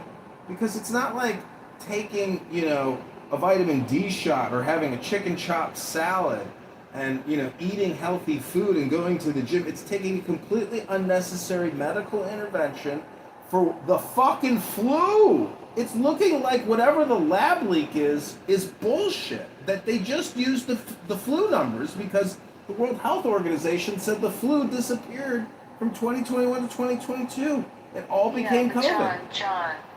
Not John. It's a fucking psyop. It's for retard faggots. Family members die from it. Die from what? The vaccine or from the COVID-19 virus, supposedly? From the virus. From the virus. But what we don't know is how many people died, and they blamed it on the virus, like what those numbers were, the death numbers. I mean, the people that I'm talking about died from the virus. If there's any like justice that I hope served is crimes against humanity during the time. My dad died initially he had prostate cancer, and then it metastasized and spread. He did get the vaccine, get the Pfizer shot. It was required by Chrysler. The food prices have soared at grocery stores around the country. Prostate cancer, as we know, is like the most curable cancer for men. And I know in my gut, in my heart, like that the reason why it's spread and metastasized is because, like, I just know, but there's no like proof of it. So, I mean, I know that there was obviously a virus, like to say that there wasn't, like there was it man-made? I truly believe that with my whole heart.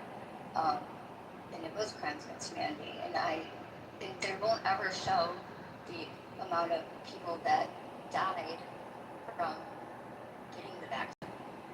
There's like, how it's so... No, they have thousands of confirmed VAERS.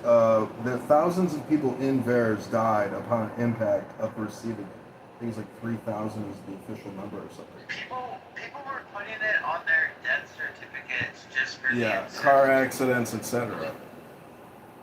It's a huge scam. It indebted this country. We've lost trillions. Yeah, I don't know of one case though, where they found like an elderly person in their apartment dead because of COVID. It all transpired at the hospital or after they. Did anyone ever hear of a person dying at their house from COVID, like the body being found? No, it's interesting you say that. I mean, the two that were related to me, I had an aunt and then my ex-husband's brother were both in hospitals. My uncle got double pneumonia. My aunt watched him die on an iPad from the waiting room. But then once he was in there for double pneumonia, they said he had COVID too, and then it's like, oh, it's compounding, and that's why. But I've known him my whole life, you know. I thought he lived a terrible, unhealthy lifestyle, and that's what led him there. But I don't know, man. I have a couple friends who had their grandparents die. The statistical significance of the morbidity rate went way the fuck up after the vaccination, not from exposure or however the fuck this fucking monkey virus supposedly spread throughout the world, like the movie The 12 Monkeys or whatever. I mean, how does a fucking lab link get into Africa from fucking Wuhan? How does it go all around the whole fucking world in 30, 60, 90? I don't fucking buy the story. And it's the fucking flu. They lied to us. They called influenza or the flu the fucking COVID-19 vaccine virus. Do you remember in the beginning, right, that it started to manifest in northern Italy? Do you remember like all those crazy deaths? Yeah, they're banging the pots and pans on their balconies, saying, "You are heroes, heroes," while they're doing their fake mortuary marches every night. If you go to those towns in northern Italy were the production towns for jewelry and for leather goods, but mostly on the jewelry, and they brought in, they had all these Chinese workers. Lilies have 6 petals, and in cross-section the flowers show the hexagram or 6-pointed star, which is the symbol of the macrocosm. Good. Italy. But in the beginning, I knew one person who died in March, that first month. That's another, I forgot about that person. And he was a physician in Manhattan, like a famous physician. Do you know how many doctors that have come out? Pick it up at the hospital. He went on. Abby, do you know how many professional doctors, intellectual, intelligent doctors that are resisting their state medical boards and resisting Pfizer, Moderna, J&J, and risking their careers? They've been sued into oblivion. They've been blacklisted because they know that the vaccines are a scam and they have no positive benefits. I mean, it's just obvious. I mean, I haven't had any negative effects so far from that vaccine. Aren't you a faggot? Yeah, but I did too. I've had 5 shots of it. Aren't you a faggot? I mean, I had the Moderna, and I did it. And the lawyers got first in line in Nevada, like right up in the beginning. So everyone was pushing to try to get it. I had it. You know, the 2 shots you have to do like 2 weeks apart, and then I had boosters. I talked to MDs, literally from UCLA Medical School and from Cedars-Sinai, and I've had just plain conversations with them, like, hey, what's going on with this? Is this vaccine real? And every single one of them said, yeah, it's fine. You should take it. I took it. So for all your Sorry to hear that. For all your crazy. When all the faggot retards I knew said to me, "Oh yeah, John, go out and get it," I knew right away not to get it. 100 more licensed doctors who took the vaccine and are fine. What are you saying? Can I just say that I've had Alexander, now we're on this. Have you read the Fauci diaries? No, I haven't read the Fauci diaries. Today, it's been all over, and no, Fauci lied about a lot of stuff, and that's what we're talking about. So to dismiss what we're talking about as conspiracy, you need to search up the Fauci diaries and find out all the lies that he Propagated, promoted, communicated. Right. I was just going to say that I was in Spain through that period. It was pathetic, and I heard what Alice listened to. We used to go on the balcony every single day and applaud the police and the ambulances they drove past us. And I don't know a single person that died in Spain. I was there through the whole period. I also had the jab, the Pfizer one. My partner didn't. I got COVID 3 times after I had the jab. My partner has never had COVID. So I just thought about that. Yeah, so I think you're such It's a just strong word. conspiracy. An intellectual conversation is crazy. I mean, intellectual is a strong. Well, that's what I'm saying. Just think before you speak, and then also before you enter an intellectual conversation, just maybe not go so extreme with your words. I didn't even go extreme, and I would. That is extreme. I would hardly consider it an intellectual conversation when you're talking about conspiracy. It's not going to point to an argument, but like before you use the word conspiracy, like would you just stick yourself with any needle and inject anything? Well, it wasn't just any needle. It wasn't just any needle, bro. It was a super advanced research product. You like you also have medical advice. You rely on doctors. You listen to your doctors. Listen, I gotta just argue this one. I'm a professional. People like pay me money. I'm licensed to give give advice, and they rely on my advice, and they take action as a result of my advice. Same thing with this one. We rely. Same thing. We need you in a courtroom. We don't. Hold on. I gotta argue the other side of it. If you're finished, Anthony, I wanna argue. Yeah, and no, I'm finished. I'm finished.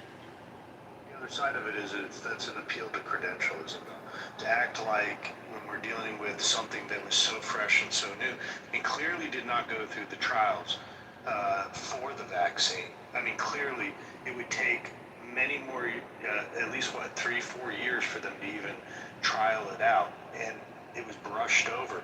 To act like, well, the way it was held against us, and as if we were some sort of Cretan conspiracy theorists, like Alexander's saying, because we were skeptical from the get-go. I realized that there was a lot of people that fell for the idea of it, but we shouldn't be dismissed on our positions. Now what is coming to light is Fauci lied at extreme levels that affected the entire world. Before you bring in Fauci, though, you use the word skepticism, right? So where does the skepticism lie? For me, it was whenever it was like I brought it up at dinner with my parents, and my dad said, "Son," he said, "there hasn't been a pandemic since whatever it was decades ago."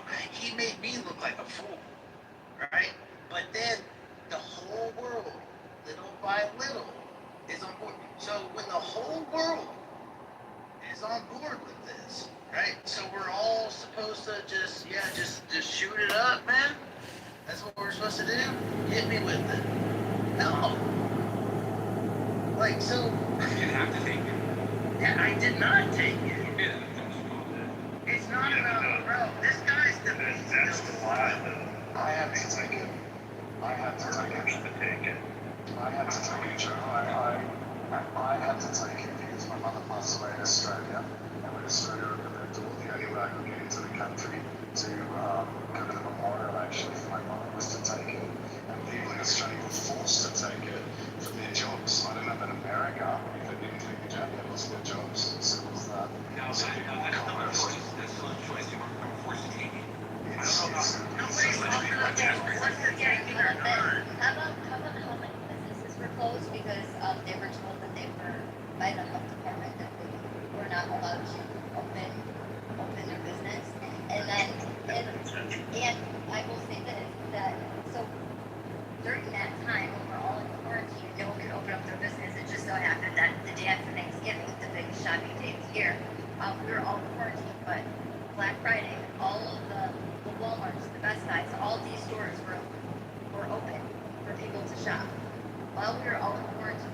And because of that era, the amount of Amazon now takes over and a bunch of businesses have closed, like gone bankrupt and closed. Yeah. No, I agree with that, and obviously it had a big effect. I'm agreeing with Hannah. I'm agreeing with her argument that it had a massive negative effect on our economy, and it's made a ripple effect. Okay, well, they're talking about the actual vaccine, and then I'm not trying to add, bro. How about you do that? I'm not talking to you right now. I'm talking to you. So, yeah, exactly. And they don't have a valid choice. I'm not talking to this whole conversation. Shut up, faggot. Oh, bro. Dude, you sound like a bitch. Nobody's saying that. And I agree with you. You really want me to overtalk you? I'll overtalk you. That's fine. I can overtalk you. So basically, we were having a intellectual conversation, and then you came in and then broke up the whole flow of it, right? And you're not really making any valid points. No, nobody's shutting up right now. I'm not going to shut up. I'm going to continue to overtalk you until you talk. Bro, stop. Wait, yeah, exactly. Well, the thing is I'm trying to keep it on track. No, but I want to hear his response. Yeah, well, it's gonna sound dumb. And I agree with what you're saying. And I don't know why liquor stores were considered, liquor stores. Yes, liquor stores were allowed to remain open. I don't know why. That doesn't make any sense to me. But I guess because people. We're not talking about liquor stores. You're not supposed to be talking at all, actually. What does liquor stores have to do with the vaccine itself? No, but typically that brought that I'm the one that changed the first time. Right, I said that. Right, me. And no one talking to you, Brock, so why don't you shut the fuck up? So where it was kind of counterproductive is they forced the doctors and nurses to have to take the vaccine.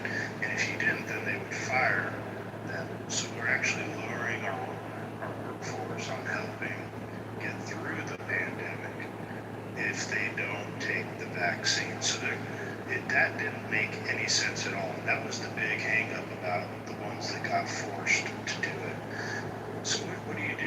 You lose all your nurses and doctors that refuse. Here they are, they went months already going through all the procedure of the pandemic prior to the release of the vaccine. And now, once the vaccine's available, now you put down these draconian laws to say, and largely it was attached to any type of job that hadn't been receiving federal money. So if you received federal money or federal contracts, you then had to take the vaccine as well. And we have a teacher shortage now. And I don't know if any of you have kids, but my daughter, there's a teacher shortage. And so, like, they have people substituting that are not qualified for specific grades that are teaching these grades, and they're not qualified. Like, this is awful. This is crimes against humanity. And this whole, like, yeah, I believe in the my body, my choice sentiment that if it's my body, my choice, it's my choice to not get the vaccine. If I die from COVID, that's Not to mention the fact that we have the Privacy Act, right? That we all know that, like, our health records are personal, right? But somehow that spills over into the business world, right? You could be a part of a Fortune 500 company. Everyone's talking. People will ask you, like, did you get vaxxed or did you not get vaxxed, right? They will say that to you in the workplace. Unacceptable. We all know that. But your answer determines your fate. And you know what's something crazy, Brett, to piggyback on you? So now, okay, now just say my dad, he worked at Chrysler, was required to get a vaccine. Now, if you want a job at Chrysler, do you know that it's not, that you don't have to be vaccinated to get a job there? But if you were working there at the time and didn't get the vaccine, you no longer had a job. But you now, in 2026, you don't need to be vaccinated in order to get a job. Well, do you remember the 20 million illegal aliens that flowed over the border during the BLM riots? They didn't have to get vaccinated, and those huge fucking 200, 300,000 trains of people pouring into the country. Where was the concern with the mass vaccination for those people? So I mean, I agree with a lot of your sentiments. I do believe, though, that we're looking at it. We're looking at it from we're looking at it into the past, right? And hindsight is 2020. If we can kind of try. No, we're not. If you weren't on Clubhouse in 2021, bro, you missed out. 2021, bro. I say hindsight. Here's the deal, Brock. You have to let them speak. We're not going to do this shit and shut people's conversation down. I appreciate that. From what I remember, it wasn't that long ago. I'm sure you all remember as well. We didn't really know what this was. We didn't really know what COVID was. We kind of were figuring it out as we went along. People were dying. I saw the hospitals. I have friends who are nurses. They told me that what was being reported was true. So that was real. People were dying in large quantities. And something had to be done. Now looking back at it, yeah, obviously a lot of mistakes were made. Obviously we overreacted, and clearly there was probably a better way to do it. But in the moment, we really kind of were in the dark. So I can't look back at it like there's so much. But they were Disagree. Here's one. Like, Russians left, like, people's lives. You understand that? Like, yeah, dude. Right. So that carelessness, like, people need to be held accountable for that. But they didn't know. But nobody's in the dark. But he states it in the dark. Let me offer an anecdotal story. My uncle